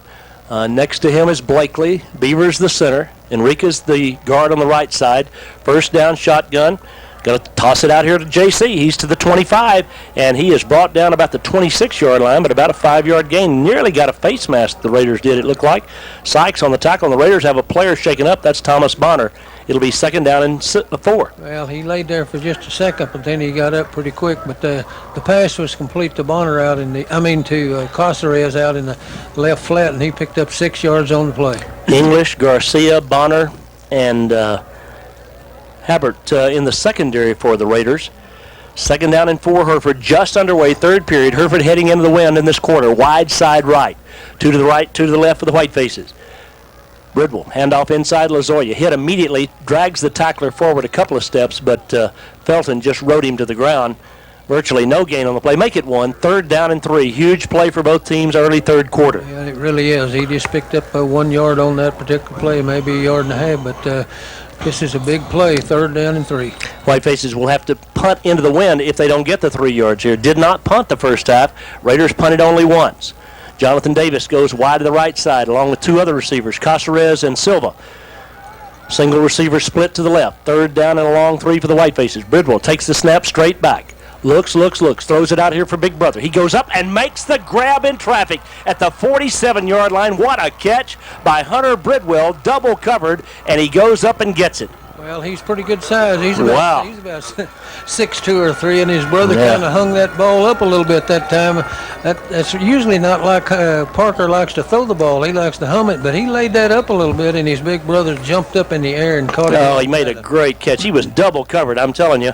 And right here on the near side, made the grab at the 47 on Hereford's end of the field, 1st and 10. 10:29 left, third period. Bridwell out of the shotgun, 4 down linemen for the Raiders. Fakes it, keeps it himself, runs right up the gut into traffic, and maybe a couple for the sophomore. It'll be 2nd down and 8. Yeah, he picked up about 2, maybe a long 2, as he faked the ball to Lazoya that time and kept it himself over right guard and picked up, about 2 yards on the play. 2nd down and 8, 10 minutes left, third period. Again, the Whitefaces leading 7-3, driving into the wind in this third quarter. Just short of midfield. Hunter, JC, and Matt all go to the right. Nobody split to the left. Shotgun formation. Wide side is the right. Handoff Lazoya, reverse to Silva, but he's in trouble, and he will lose ground back to the 45-yard line. Matt had no place to go. The Raiders played it perfectly. Sykes and Felton, the linebacker and defensive end, and it is now 3rd down and a dozen. Boy, that really did hurt that time, I'm telling you. I tried that little reverse play that was successful in the first half, but that time they were there in force, and the ball carrier lost about 3 or 4 yards. Well, seldom do we line up without a receiver split one way or the other, and that time we did, and I think the Raiders picked up on it. 5 receivers now. Nobody in the backfield. Let's see if they bring a blitz here. 9:13 left, third period. Straight back, they're bringing 6. Throws underneath. Oh, Warren Maxwell, the defensive end, almost picked it off. He dropped back in coverage and had his hands on it, but it is incomplete. Hereford will punt for the first time tonight. 9:09 left, third quarter. Well, it was just one of those things. If he could have laid that ball up a little bit, we had a guy that looked like might be breaking open, but that tall guy over there jumped up and very nearly intercepted the thing. Maxwell, the defensive end, is also their punt returner, and he's back in single safety. Hereford kicking into the wind. Raiders should get good field position. Here comes the rush, but they don't get to it. The kick's off the side of the foot, going to hit down around the 33-yard line of Randall, go out of bounds right there. So it is 1st and 10 Raiders, 9:03 left, third period. They're down by 4. They have the breeze. They have the breeze and fairly decent field position at the 33.5-yard line in the Raider end of the field. And we've got to buck up here. The defense has got to really get with it and stop them. Whiteface's Jordy Collier calling the defensive signals. Casey Hollingsworth here on the near side. Justin Villarreal is the cornerback near. Cameron Collier, Kevin Prisk, and Benavides in the secondary. Defensive end is Hill on the far side. Out of the I formation on first down, give it to the tailback. Straight ahead, Heredia has room up the gut, and he crosses the 40 out to about the 41, 7-yard pickup. It'll be 2nd down and 3, the tackle made by Josh Garza. Well, again, Heredia, the tailback for Randall, ran right straight up the middle over left guard and found a hole there and picked up about 7 yards on the play. Prisk, it was actually who made the tackle. Garza came from the backside to help him out. 2nd down and 3. The Raiders again look to the far side where they signal in the plays. They send 2 receivers to the left, a single receiver to the right. Shotgun formation for Glaw. Takes the snap and rolls left and wants to throw. Pulls up, throws into traffic, and it's incomplete. It was Benj who was coming right in on the quarterback, and he threw that one errantly. It is 3rd down and 3. Well, he did for a fact. I almost thought somebody got a hand on it along the line of scrimmage, but I don't believe they did. He just threw it pretty badly over there down into the ground, so now it's 3rd down and 3. Might have thrown it away, honestly, right there, because there was a defender there. And let's see the Raiders now as they get back, I think, in the I formation here. 8:24 left, third period. 3rd down and 3, long 3 for the Raiders. Wide side left. Glaw goes down under center, takes the snap, gives to his tailback. He slips a tackle. Heredia across the 45, still on his feet to the 40 of Hereford, and run out of bounds at the 39. A missed tackle. Justin Villarreal made the stop at the 37, but a missed tackle on the line of scrimmage by the Whitefaces give the Raiders a fresh set of downs. Well, he did for a fact. He got through a little bit of a hole there and was contested by one of the Whitefaces, but he slipped that tackle and went right on down the field, made about 20 yards on that. Good run by the tailback as he did most of that on his own. But the Raiders now in business at the Hereford 37, 8:10 remaining, third period. They trail by 4, but with the win, they are driving toward the goal line. Wide side left. Again, they go down under center. Again, it's Heredia. This time he cuts back to the left. He's hit and slips again 2 tackles and makes about 3 yards. Boy, some bad tackling by the Whitefaces there. Makes it 2nd down and 7. Boy, we had him along the line of scrimmage and let him get away, and he picked up 3 yards on the play on 1st down. Shane Wilcox comes into the ball game for the Whitefaces now. 2nd down and 7. The Raiders look like they tried this a little bit in the first half, just tried to line up and mash the Whitefaces, and that seems to be the strategy, at least early here in the second half. 7:30 and counting, 3rd quarter of play. Raiders with a 2nd down and 7, taking a lot of time getting this play in. They're in the shotgun formation this time, though. 2 to the right, 1 to the left. Glaw takes the direct snap.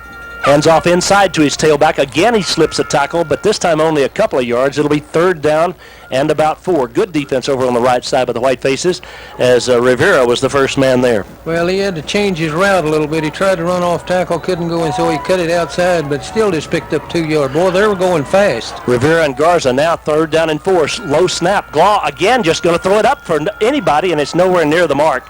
It is 4th down and 4. And again, Coob, a really strange call when you're in 4-down territory to try to hit the home run. Well, it really is, and they did it so fast. They tacked it like it was just going to line up real quick and catch us by surprise, and they'll go for it. I guess they're going to go for it. Yeah. But still, they got to make it here, or we take the ball. Well, they're running the ball pretty well, and then it's kind of a giveaway down. I mean, that pass was never near the mark. We covered the intended receiver English very well, or Garcia was. 4th and 4, wide side right, 6:55 left, 3rd period. The Raiders come to the line of scrimmage. Got to get 4 to keep the drive alive. Whiteface defensive unit. Now timeout call by Randall. There's a timeout on the field. Hereford leads 7-3. Back in 1 minute. Not getting their full 60-second timeout each time, and so having to return a little sooner than normal. Rivera, Hill, Hollingsworth, and Garza up front for the Whitefaces. Randall in the I formation on 4th down and 4 from the Hereford 31. They need to reach the 27. Huge play in this ball game, needless to say. And he tried to draw the Whitefaces offside, did Glaw. Now he goes back and gets back down under center again. Bends down, takes the snap, rolls right, wants to throw.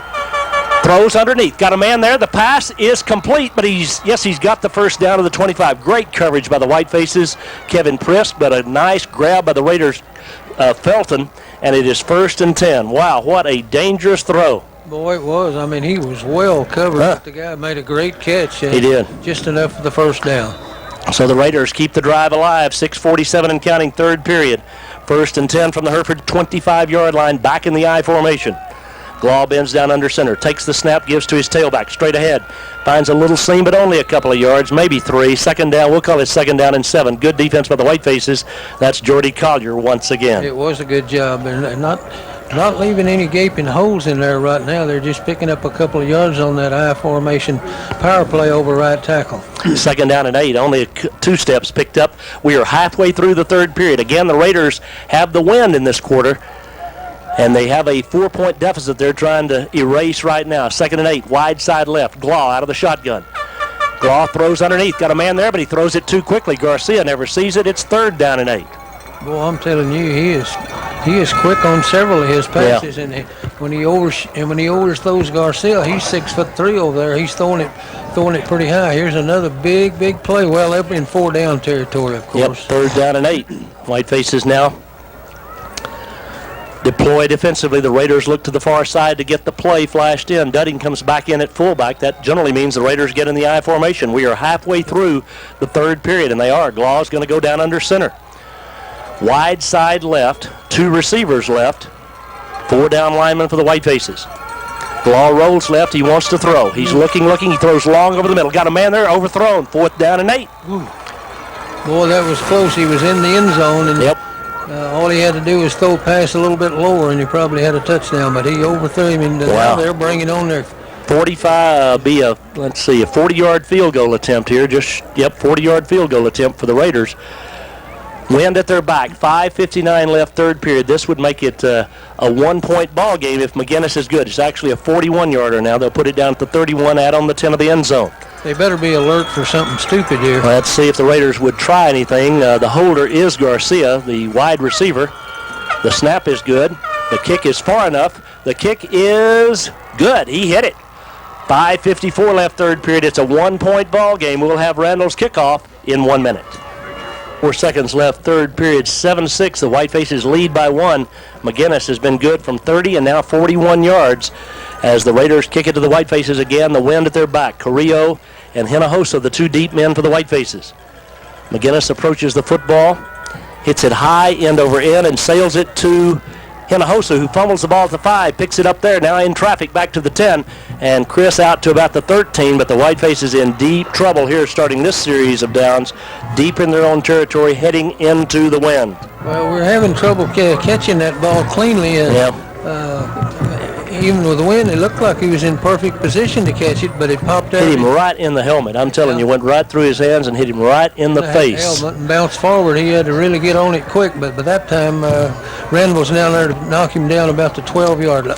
If the Whitefaces can't pick up a couple of first downs here going into the wind, the Raiders would get just excellent field position. So let's see what Parker and the Whitefaces can do. Bridwell, the quarterback, starting for the first time ever. The sophomore is here tonight, and he has played brilliantly. Keeps it on first down right up the middle, but he is hit after only a couple of yards. The Raiders standing waiting for him to come across the line of scrimmage after the fake Clem on the tackle. It is 2nd down and 8. Well, like you say, it's a long 8. It wasn't much for him that time as he faked the ball to Lazoya, and he tried to run it off right tackle, but Randall did a good job to bring him down after a short 2 yards. 7-6, Hereford on top, 5:20 left third period. The Whitefaces have that much time remaining to head into the wind. 3 receivers to the left, 1 to the right. Raiders, 4 down linemen, and that's who rushes. Swing it out here to the left to Silva, but he is hit immediately, loses the football, and a scramble for it. Let's see who got on it down at the 11-yard line. Raiders indicate they have the ball. The official still hasn't given us any indication as they're trying to unpile them. Down at the bottom, there's a mighty struggle going on, and Silva got on his own fumble. Oh, how important was that? Well, it was a heck of a deal. Wow. I don't know whether I think he had lost about 2 or 3 yards anyway out there. A little short out in the flat, and Randall really got there in a hurry and got a hold of him. Wow. He lost the ball, lost about 2 yards on the play, 3rd down and 12. Got to get 12 yards here. The clock should be running, and now it is. Whitefaces need to use up all the time here, and they're rushing to the line of scrimmage, 3rd and 12. In case they don't get it, don't give the Raiders any more time with the wind than necessary. Bridwell takes it and rolls right.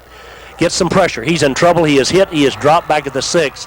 And now the Raiders will get that wonderful field position as Hereford couldn't buy any time for Parker that time.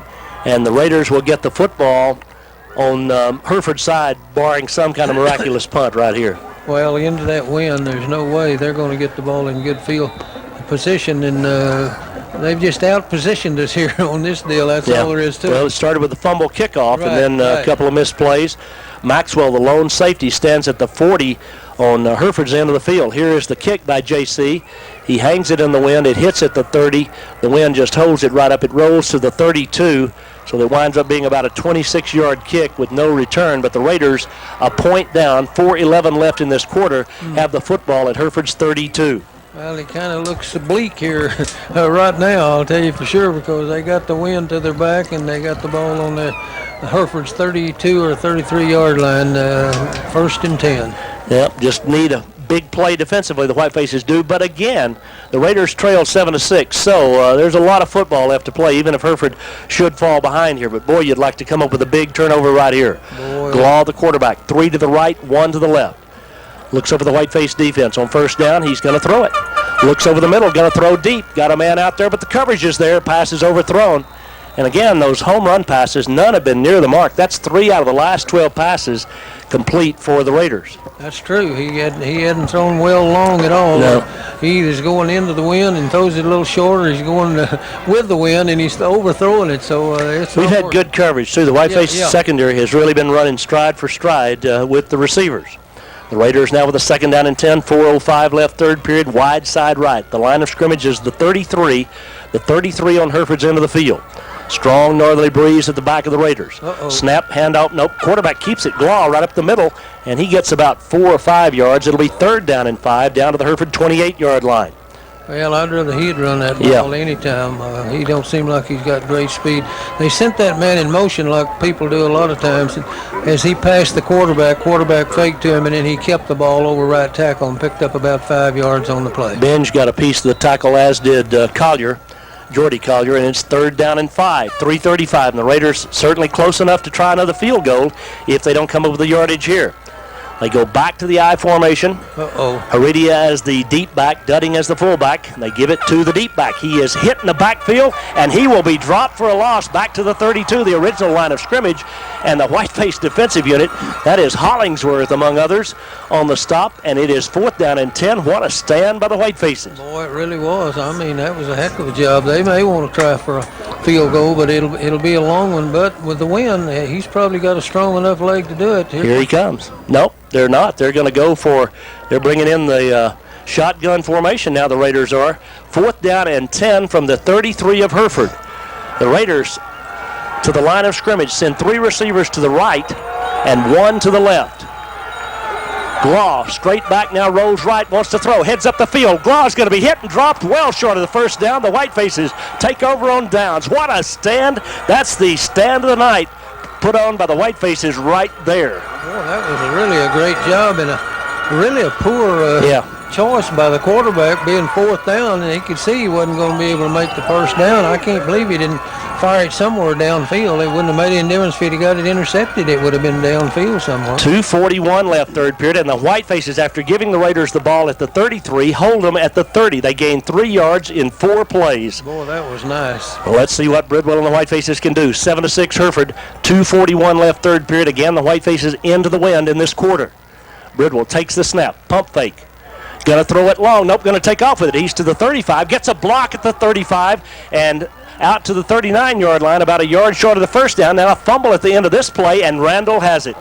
Bridwell at the 39, he got hit, he went down, and the football is turned over to the Raiders. Oh, man. Wow. So after that great stand, the Raiders get their first turnover of the night at the Hereford 40.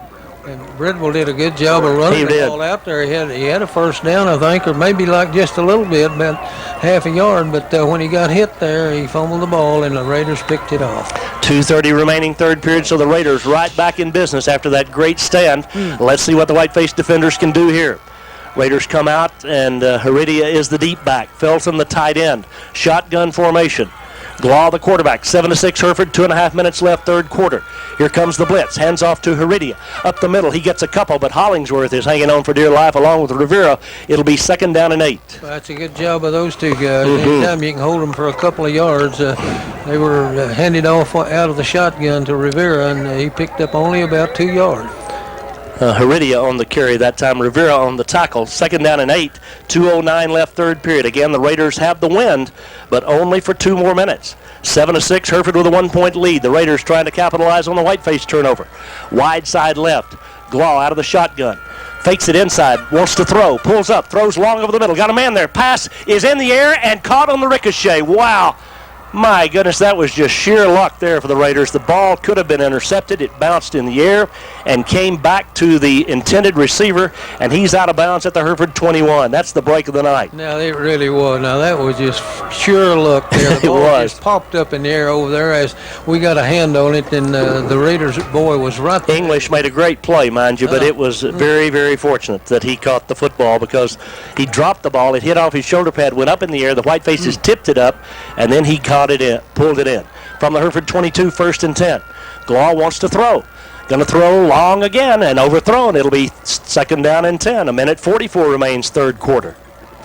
Had a guy running open down there about the 10-yard line toward the sideline on this side, but again the quarterback overthrows the pass and it goes incomplete. 2nd and 10. The whiteface defensive unit trying to gather themselves up one more time.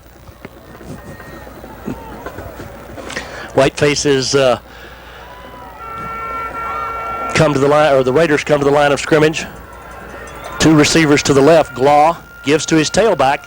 Up the gut, not much doing. Now he bounces out of there. The Whitefaces don't wrap him up. He's to the 15, to the 10, to the 5, and down to the 3-yard line. Brought down by Justin Villarreal, but the Whitefaces had Heredia stopped and then just flat turned him loose. And it is 1st and goal. Wow.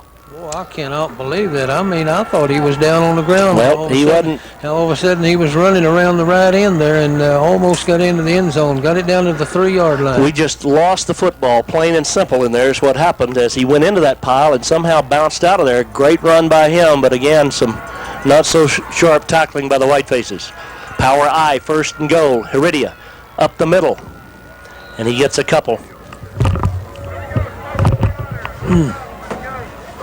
2nd down and goal from 1 yard away now as the Whitefaces try to stem the tide here, leading 7-6. We're in the final minute of the 3rd quarter, but right now the Whitefaces have their backs against the wall. Raiders, you'd think, just try to power this thing in here. Yeah, they will. That's what they'll try to do. Again in the power I, and again the deep back, and again he doesn't get in. He's at the 1 yard line. 43 seconds left in the quarter. It'll be 3rd down and goal from the 1.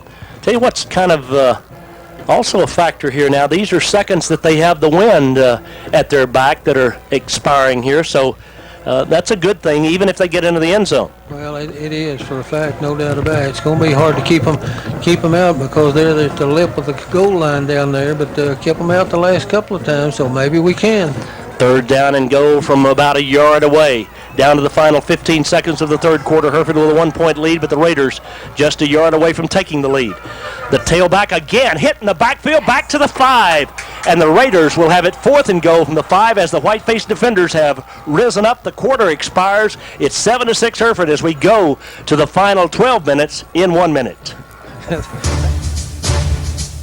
Well, back at Whiteface Field, the final quarter. It is 7-6. Hereford on top. Randall at the Hereford 5. But what a stand again by the Whiteface defenders here, Coob. Boy, there's no doubt about it. I'm telling you, we infiltrated that time and knocked him down for about a 4-yard loss, and they are going to try to field goal. Yep, the Raiders will kick into the wind here, but McGinnis with plenty of leg. And, oh, yeah. This will just be a 22-yard, pretty much an extra point with a couple of yards, and this will give the Raiders a lead, but it's still a huge momentum shift, I think, if the Whitefaces hold them to a field goal here. Here's the try. The snap is good. The kick is down. It is far enough. It is good. 9-7, I beg your pardon, the Raiders, but there's a flag on the play. Let's see what it's about. On the far side, the official comes in, and I don't know what the call is. I believe it's against the Raiders. Illegal procedure against Randall. That'll move it back to the 10. They'll have to kick it again, so erase that field goal. Stranger things have happened, you know. They gotta get it through, and he is kicking into a very stiff wind. Now, he's a good kicker, but, you know, bad snap, bad handle, bad anything can turn that field goal into 0. Boy, that's right. Anything can happen. Lots of things can happen, and let's see if they have something. And let's see if they do. Let's see if something bad happens to them. McGinnis, the kicker. Again, the holder for the Raiders is Garcia. The snaps have been right on. And this one is too. The kick is down. It is far enough, and he hit it again. 9-7. The Raiders by 2. 11:52 to play. We're back in 1 minute. I love free stuff so much. My wife's 11:52 left in this ball game. It is now 9-7. Randall McGinnis' 3rd field goal of the night. That one he had to make twice. The little guy did, but he made them both. The first one there was a penalty and brought it back, a 27-yarder. Into a stiff breeze, and now he'll kick into the wind. The Whitefaces will get the football. Should get it in pretty good field position, down by 2 with 11:52 left to play, Kuby. I kind of wish we'd move up a little bit because I don't think he can kick it that far into that wind. We don't need to let it hit the ground. They are moving up just a little. They're up to the 10, and of course they can run forward. I don't know what he'll try to do here. Whether he tries to kick it high and hang it, we may wind up having a fair catch this thing. But the Raiders with a 2-point lead. Hereford about to get the ball back. McGinnis ready to kick it away.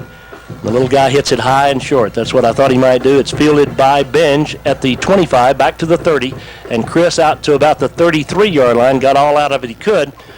The Whitefaces take over 1st and 10. 11:48 to play, trailing by 2 points. Well, like you say, he just kicked it high and short there, and they were right there to make the tackle when Benj caught the ball. He did pick up about 4 or 5 yards maybe, but he got all out of it he could. He did for a fact, and it's not too bad a field position out to the 34-yard line, and this time we got the wind to our back. The wind at the back of the Whitefaces as they come to the line of scrimmage and split Davis out to the left side in the shotgun formation. 2 to the left, 2 to the right. First down and 10. Lozoya gets it, is hit immediately. Nope, kept, by Bridwell, and he is hit immediately. Maybe a yard pickup. Dudding got him down. Second down and 9. Well, Dudding wasn't fooled. They play their linebackers a little wider than most people do, and he was able to read the play a little bit and pick up the Bridwell as he tried to fake the ball and go wide left, picked up a yard on the play. Jonathan Davis into the ball game, 11:44 to play. Clock's not running, should be. Second down and 9 for the Whitefaces. I don't know why it's not. Hereford trailing by 2. Wide side the right. Throws a little hook outside, and it's off the intended receiver, Casares, and that time the Raiders had a shot at that ricochet but didn't get it. And it is third down and 9, and now the Whiteface is in danger of just turning it right back over to Randall. Boy, they are for a fact. We don't need any of these threes and out. We got to have a play right here. Whitefaces down by 2, have the football at their 35-yard line, and Jonathan Davis brings the play in from the Whiteface bench. 11:41 left on this crisp Friday night. A great football game between two teams that are each 3-0 in district play. The winners assured of at least a tie for first. Bridwell on third down rolls right. Here comes the blitz. Fires underneath. Complete to Silva. But Silva is not going to get the first down. He's down at the 42 as the Raiders, Garcia had the coverage. And we're about 2 steps shy of the first down. And the Whiteface is going to have to punt it away in this 2-point ball game. I don't think there's any doubt about it. We're about 2 steps away. 2 yards. Pass was complete out in the right flat that time, but Silva could not turn the corner and pick up that first down. Casares back to punt. Raiders put nobody back. Wind at his back. First time tonight he will have punted the ball there, and timeout call now by Randall. They want to talk it over. The Raiders use their second timeout of this half, 7-9. The Whitefaces trail by 2. We'll be back in 30 seconds. He's the punt returner. Back here at Whiteface Field, Hereford with a 4th and 2. Casares, the punter. McWilliams back in single safety for the Raiders. The Raiders still aren't quite sure the Whitefaces are going to punt it, though, it looks like. 1, 2, 3, 4, 7, 8, 9, 10, 11 for the Raiders. Casares looking over this way. I think we might have had some kind of fake at one point in this, but let's see what we do here. Here's the snap. Punts it away. Ball's off the side of his foot, hits down at the 25, rolls to the 20, to the 15, to the 10. It is a great punt. Going to roll dead at the 5-yard line, and the Raiders, with 11:26 left, get the football, but they get it 95 yards away from the end zone. Now we need a turnover. Or just a defensive stand. Anything to get the ball kicked back to us or turned back over to us into the wind. Again, the breeze, you can just tell how much difference it makes in the punt right there. That was how long a punt, Cindy? 53 yards with no return. And that's obviously a big difference. Probably got a 20-yard roll. It rolled right on down the field. It did indeed. 11:26 to play. Raiders with the ball and a 2-point lead, and they have the football at their own 5 in the I formation with Dudding, the fullback, and Heredia, the tailback. Glaw bends down under center. He gives it to Heredia. He is hit immediately, and he does not get back to the line of scrimmage. It'll be second down and 10. Oh, that was a good job. It was. Caved the offensive line in on the left side that time. It had been the first half. They were opening up some holes over there. And Hollingsworth did a great job. He took on the blocker and got to the ball carrier as well. Then Tenna and the other mates were there, and it is second down and 11. 11 minutes left in this ball game. The Raiders going to have to come up with some yardage here, or they're in danger of giving the Whitefaces super field position. And they're very slow getting the play in, as it is second down and 11. Again, down under center goes Glaw. Junior takes the snap, gives it to his fullback, and Dudding across the 5 to about the 6. But it'll be third down and 9 now, and the Raiders have to make a decision here, Coob. Do they throw it, or do they run it one more time? Boy, I'm telling you, it's a dangerous place. any more, you can't tell what they're going to do because they'll throw it from anywhere. But, I mean, this is a dangerous time to throw the ball. Benj and Hollingsworth combined on that last tackle. Jimenez limps out of the ball game, as the Raiders now with a third and 9, 10-20 left to play from their own 6-yard line back in the I formation. Let's see what goes on here. The Whiteface fans come to their feet. Rolling right, he wants to throw. Throws it underneath, got a man open, and he makes the catch for a first down. Wow. Prisk had great coverage, but a super catch by Felton. He needed 9, he got 12, and it is first and 10 Randall. Boy, that was a heck of a play. It took a lot of nerve to do that. We was pretty. I'm telling you, Prisk had his hand in the middle of that football, and Felton held on. 10:08 left in the ball game, but a huge first down there for the Raiders. Now they go back to the shotgun. as they converted on that third down play. Glaw going to throw it out here to the left side. It is low and caught by Garcia. Gain of about 3 on the play. 2nd down and 7. Just a short pass out in the flat that time. The receiver had to go down on the ground to get it, so he fell right there, couldn't run it. It just picked up about 3, maybe 4 yards on the White Faces could use a sack is what they could use right here. 9:40 left. See if they can get some pressure on Glaw. Raiders look to the far sideline. 9-7, Randall by 2. 9:30 left to play. The Raiders going into the wind. White Faces trying to get the football back. Glaw using all the 25-second clock. Takes the snap, fakes it inside, rolls right, wants to throw, throws under duress and misses his man. Tried to hit English. It is 3rd down and 6. Oh, a big play here. I'm telling you, we need to make them punt the ball right here, not let them move it on down the field and use up clock, and also get better field position. We need to get that ball in good field position. Raiders have the football at their own 20-yard line into the breeze. 9:17 left in the contest. Mark Glaw, the quarterback, passes the play along to his mates. They send 2 receivers to the right, 2 to the left. The wide side is the right. 4 down linemen for the White Faces. Here they come.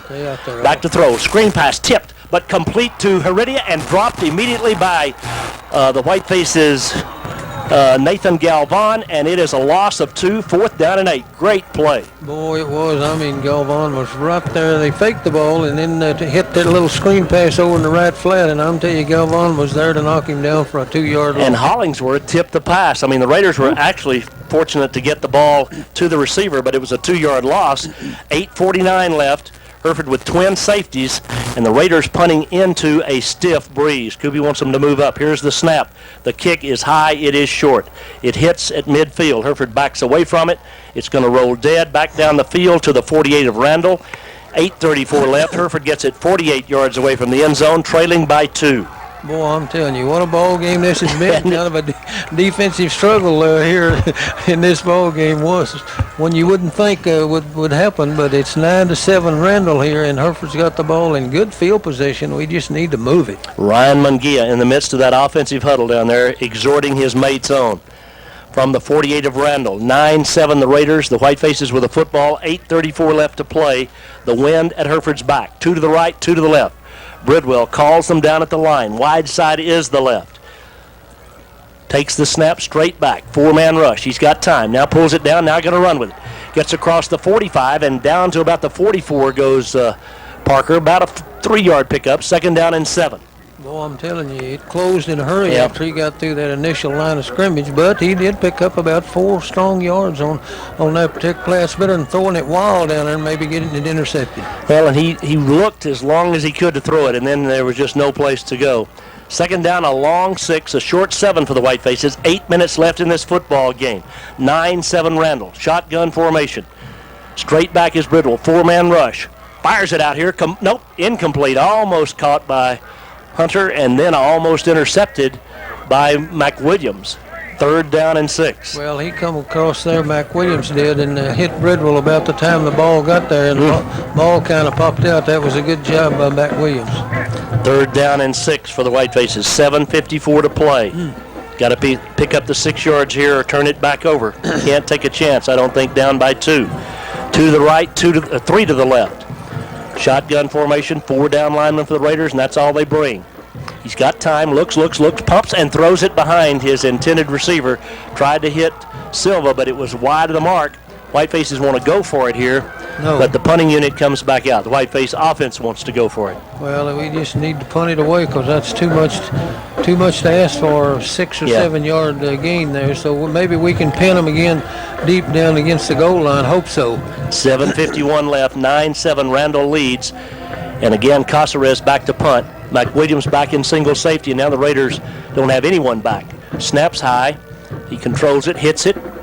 It's going to hit around the 15, hop down to the 10, rolled to the 7, down to the 6, and down to the 5, 4.5-yard line. Down there, the Raiders again in the shadow of their goalpost after another wonderful kick by JC. Boy, it was a heck of a kick and got a good roll on it right down there. We were down there watching it roll down to about the 4.5-yard line. Now we either need a turnover or need them 3 and out. 7:49 left. Hereford has all 3 timeouts remaining. Randall has 1. The last time the Raiders started from here, the last possession, they got a couple of first downs before giving it back to the Whitefaces. This time Hereford would like to see some sort of turnover or some sort of big play defensively here as the Raiders come out in the I formation with Heredia, the deep man in the I. Dudding is the fullback. Glaw bends down under center. He's going to throw it on first down from his own end zone. Throws it over the middle, incomplete. There's contact, but no flag. It's 2nd down and 10. Boy, that was something else. I can't believe Again, a pretty dangerous pass where that was thrown. Boy, I can't believe they're taking those chances. They got a pretty good running team, and I don't know why they don't try to run the ball, but I'm glad they didn't that time. But he just threw that ball kind of in the ground. The receiver was well covered. 2nd and 10, 7:45 left. Of course, that stops the clock, too, so that does kind of a double whammy. There as the Whitefaces deploy defensively. The Raiders slow getting to the line of scrimmage. Wide side is the right. Glaw has them in the I formation, 2nd and 10. Takes the snap, fakes, gives to his tailback, and he pile drives across the 5 to about the 7-yard line.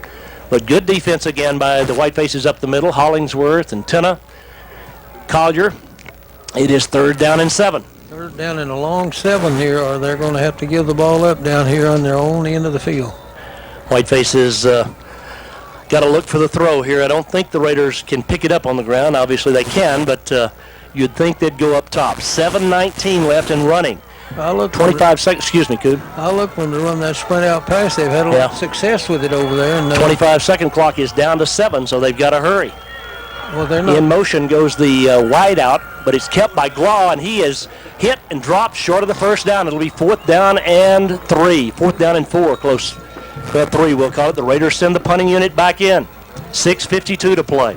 Well, I'm telling you, it's a strange ball game. I'm telling you. A couple of strange calls in that series, but the Whitefaces send the punt receiving team back. It's 4th and 3, Randall. 6:35 left. The Raiders trying to take all the time they can. Move up, boys. Move up. The Whitefaces, 2 deep men stand about midfield.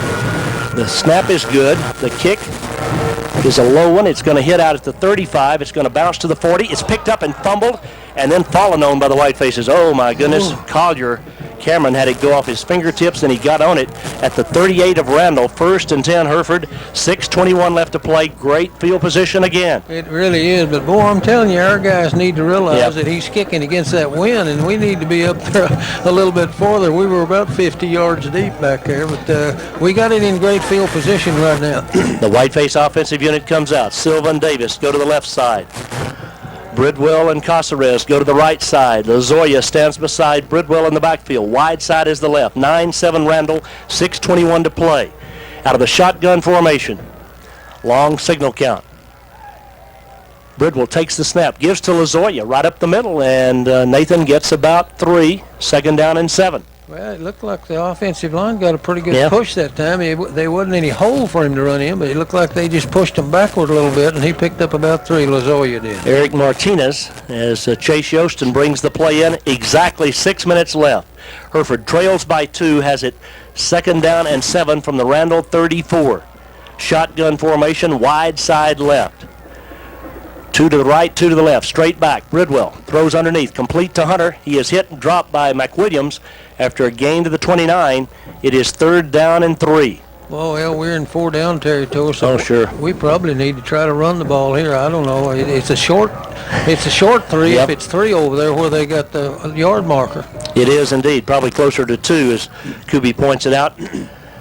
5:25 and counting. What a football game this has been. The Globe News picked it 29-27. They got the 9 and 7 right. Yeah. They just missed the 20 parts. Shotgun formation, 3rd and 2, Lozoya and Bridwell in the backfield. Wide side left, movement on the line, but Randall gets back. Long count. Here's Lozoya straight ahead, and the junior struggles down near the first down. I think he's got it.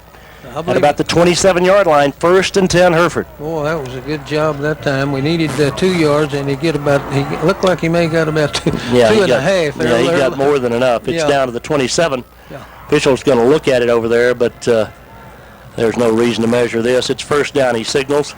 5:06 left. Hereford has only 2 first downs in this half, Cindy just pointed out. Wow. Oh, I know it. And the Raiders haven't. What have the Raiders had? It's been a very. They've had 5. So it's been a very defensive ball game. Wide side left, shotgun on 1st and 10 from the 27. Underneath, complete to Davis. Davis to the 23-yard line, 24-yard line. It'll be 2nd down and 7. Nice play on the near side by the Randall secondary as McWilliams and Sykes make the tackle. Yeah, they did a good job of keeping him from going any farther. It looked like he was going to make about 5. He ended up making about 3. 2nd down, 7, 4:39 and counting. Wow, this ball game is winding down in a hurry. A 2-point game. Could it come down to a field goal by the Whitefaces? They do have the benefit of the win. 2nd and 7, wide side left, 3 to the left, 2 to the right. 3 timeouts remaining. Bridwell all alone in the backfield. The Raiders bring 4. Back to throw. Looking. Pulls it down. Takes off. He's not going to get back to the line of scrimmage. Lost about a yard, maybe 2. It's 3rd down and 8.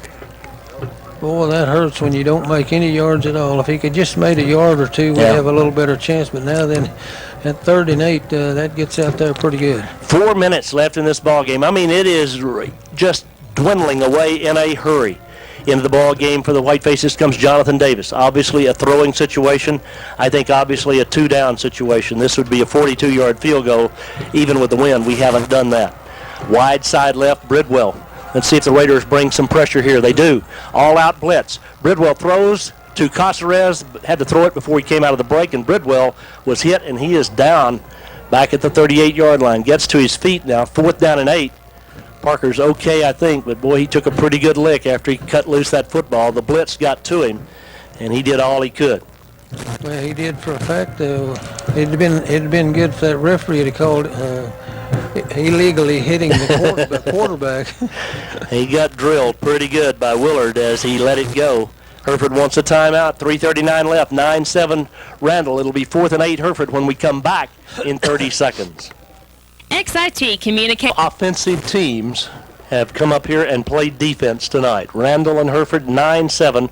Randall 3 field goals, Hereford a touchdown pass, and it has come down with 3:39 left to a 4th down and 8 for the Whitefaces from the Randall 25. Again, even with the win, we're outside the range, I believe, of the kicker, Coop. Well, it'd be put down on the 32. It'd be a 42-yard field goal. I guess it could happen, but it sure would be a long one. The offense is going back out there. I think that was as much. We want to know what play to run, but give Parker a chance to kind of recoup, too, because he did take a lick. 3 receivers to the left, 1 to the right. Lazoya stands beside Bridwell. The Raiders come up. Last time they came with an all-out blitz, they do it again. Back to throw, screen pass. Lazoya, but he's going to be stopped well short of the 1st down at the 24-yard line. Sykes drags him out of bounds, and Hereford needed about 8. They got about 5, and the Raiders take over on downs with 3:33 left. Hereford has 2 timeouts remaining. Boy, oh boy. Well, if they can, if the Randall Raiders can pick up a couple of 1st downs and grind it out, it's going to make it tough on us because it's going to eat up the clock. 9-7 Randall, 3:33 left. The Raiders into the wind. The Whitefaces trying to get the football back some way or another. Randall is that length of time away from going to 4-0 in the district and obviously taking sole possession and assuring themselves of a first-place finish. But the Whitefaces still have a chance here. 2 timeouts left. Randall got to make a couple of 1st downs, as Kuby said. Out of the I formation, 1st down, give to Heredia. He is hit immediately and gets maybe a couple. 2nd down and 8. Well, I think they'll run the ball. I may be wrong. I thought they'd run it a while ago when they had the ball, but they tried to pass. So I don't know. I would try to keep the clock running myself. Well, the Whitefaces, I think, if they don't pick up a 1st down here on this play, I think we use the timeout and try to keep all the time we can on the clock. 3:10 left. The clock is running. The Whitefaces trail by 2. The Raiders have the football at their 25. Raiders in the I formation. It has been one mighty struggle for both these teams tonight. Out of the I. Give to the tailback, hit in the backfield, bounces outside, but he'll get nowhere as it'll be 3rd down and 8 as the Whitefaces swarm to the football. Benj and Benavides, Galvan. It's 3rd and 8. The Whitefaces don't use a timeout. Well, they did a great job. In fact, he lost about half a yard or maybe a yard, so it's 3rd down and 9 here, and 2:37 left in the clock. Raiders trying to use all the time. Obviously, they can. They'll snap this thing at about the 2-minute mark. But if they don't get the 1st down, they may just be going to run the time down here and take their final timeout. I think that's what they're going to do. That'll put the clock down to about 2 minutes and 15 seconds as the Raiders use their final timeout. The Whitefaces down 9-7. We're back in 30 seconds to play. 9-7. Randall leads Hereford by 2. It is 3rd down and 9. Randall from their 24-yard line. They've had a powwow. Whiteface defensive units had a powwow. What happens here, Coop? Well, I don't know. I don't know whether I think they may throw the ball, but I wouldn't. But I think they may. If they don't get the first down, Hereford would get the ball probably not far past midfield, with Randall punting into the wind.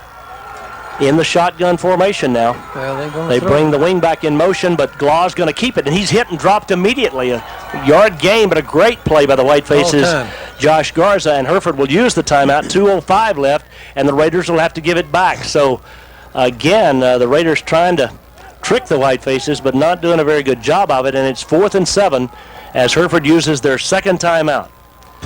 Randall has used all their timeouts. 2:05 left. The Whitefaces are going to get one more shot, barring some sort of weirdness here on this punt by the Raiders, and Hereford will have one final chance to win this football game.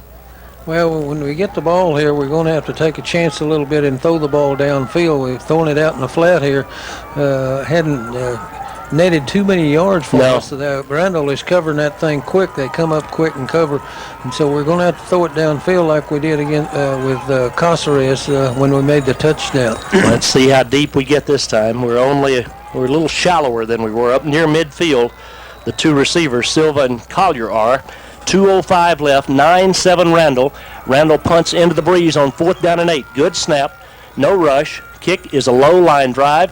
Hereford lets it hit, and it bounces straight up and rolls to the Hereford 46-yard line down there. 1:56 left.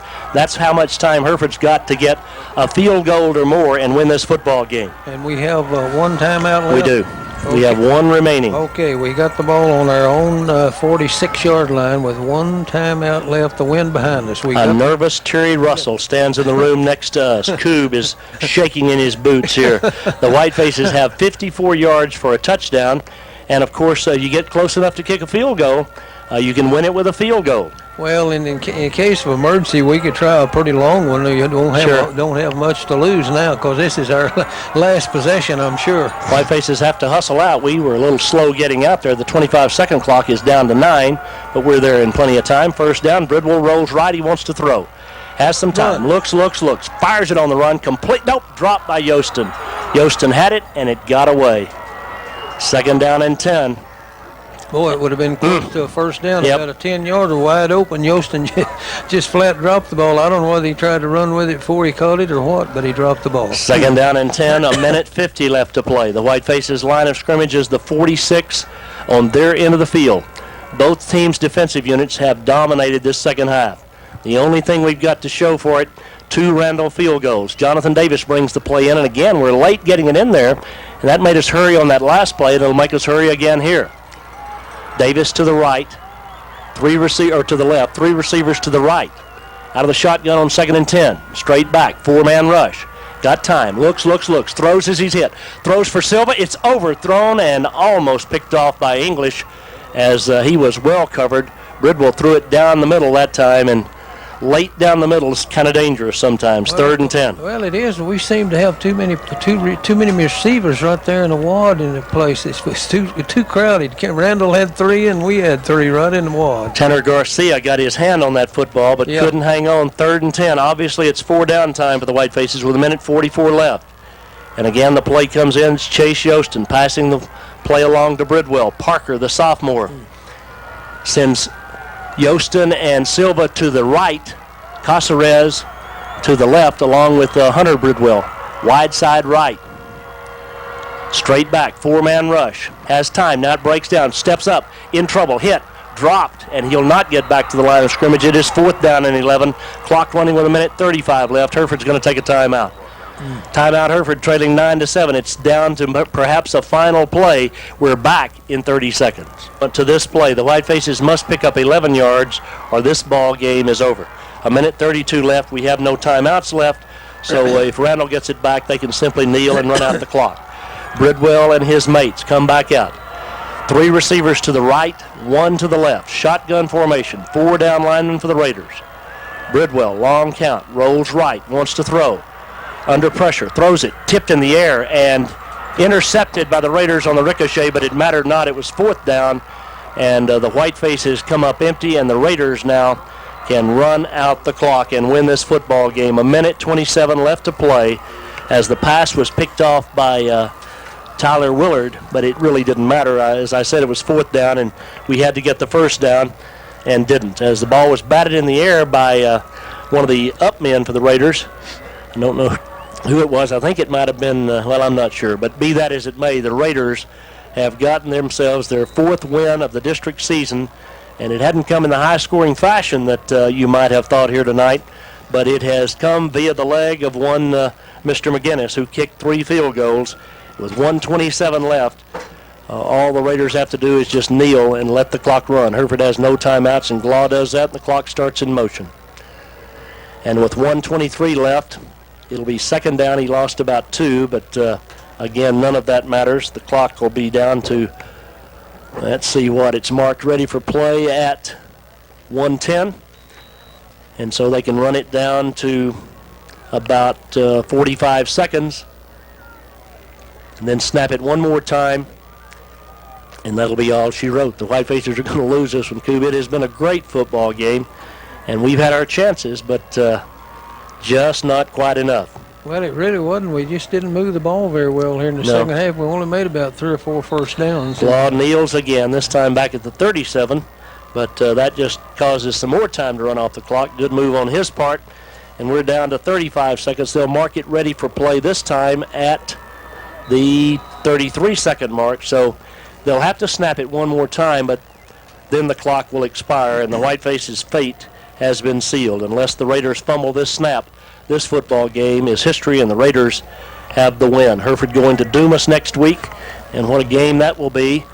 Dumas has beating Pampa 20-13. Glaw kneels one final time, and that will do it. The Raiders will defeat the Whitefaces here tonight, 9-7 in a defensive struggle at Whiteface Field.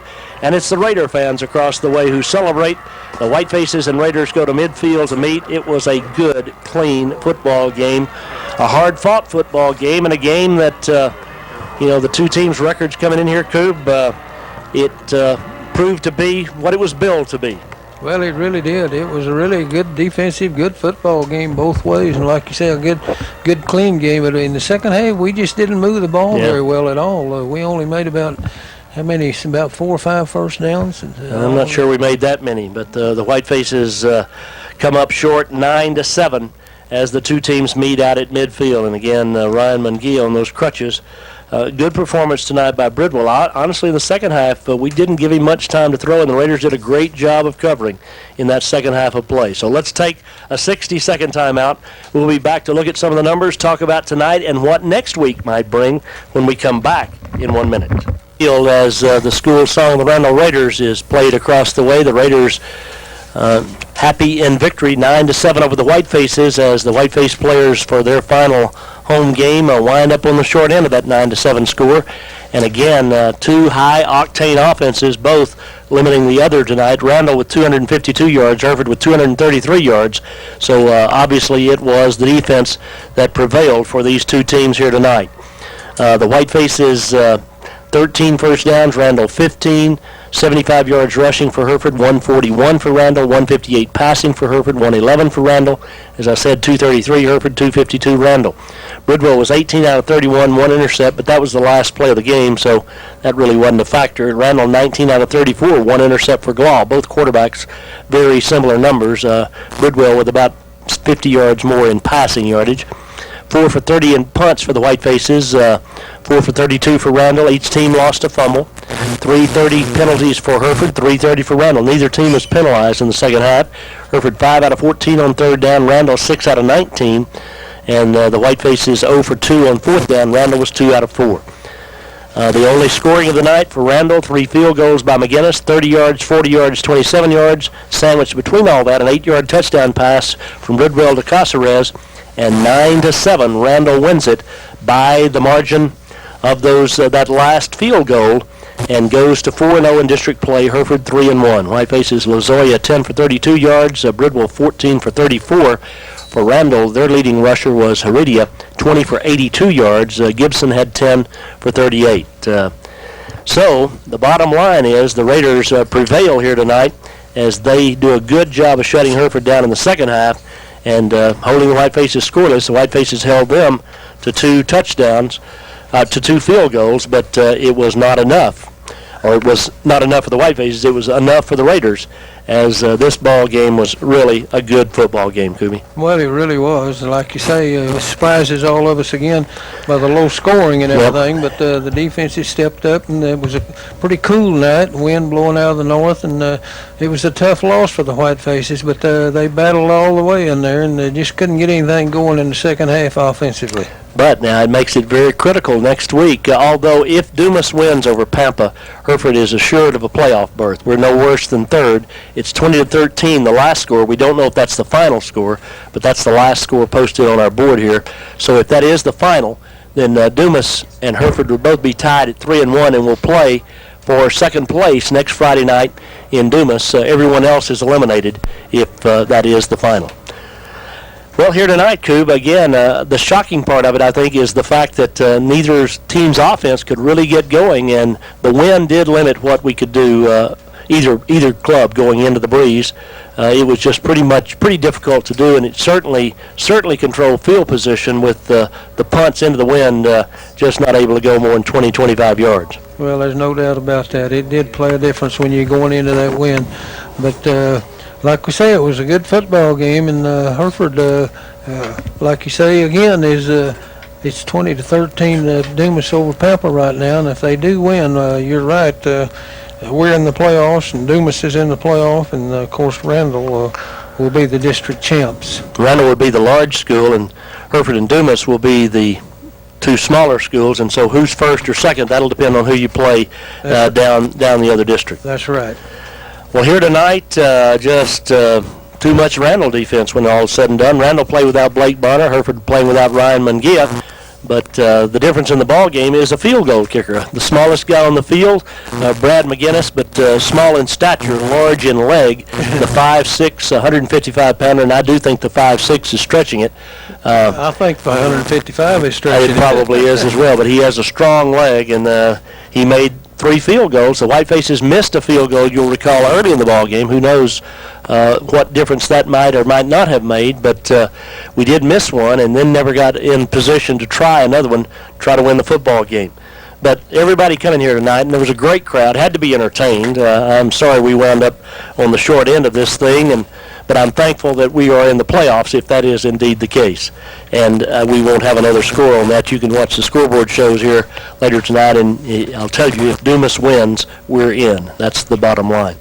So here tonight, 9-7, Randall the victor over the Whitefaces, and that's going to do it for this evening. I'll be back on the air tomorrow afternoon. 2 o'clock is the start time for the Lady Whitefaces against Dumas in volleyball play. That'll be live from Amarillo High's gymnasium. Hope you can join us for that if you can't be there in person.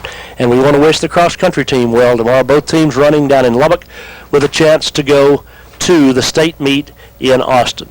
So for all your Whiteface sports sponsors, for Kubi Kitchens, for Jim English, for Cindy Simons, this is Tom Simon saying thanks for joining us, and we'll see you tomorrow with Lady Whiteface Volleyball.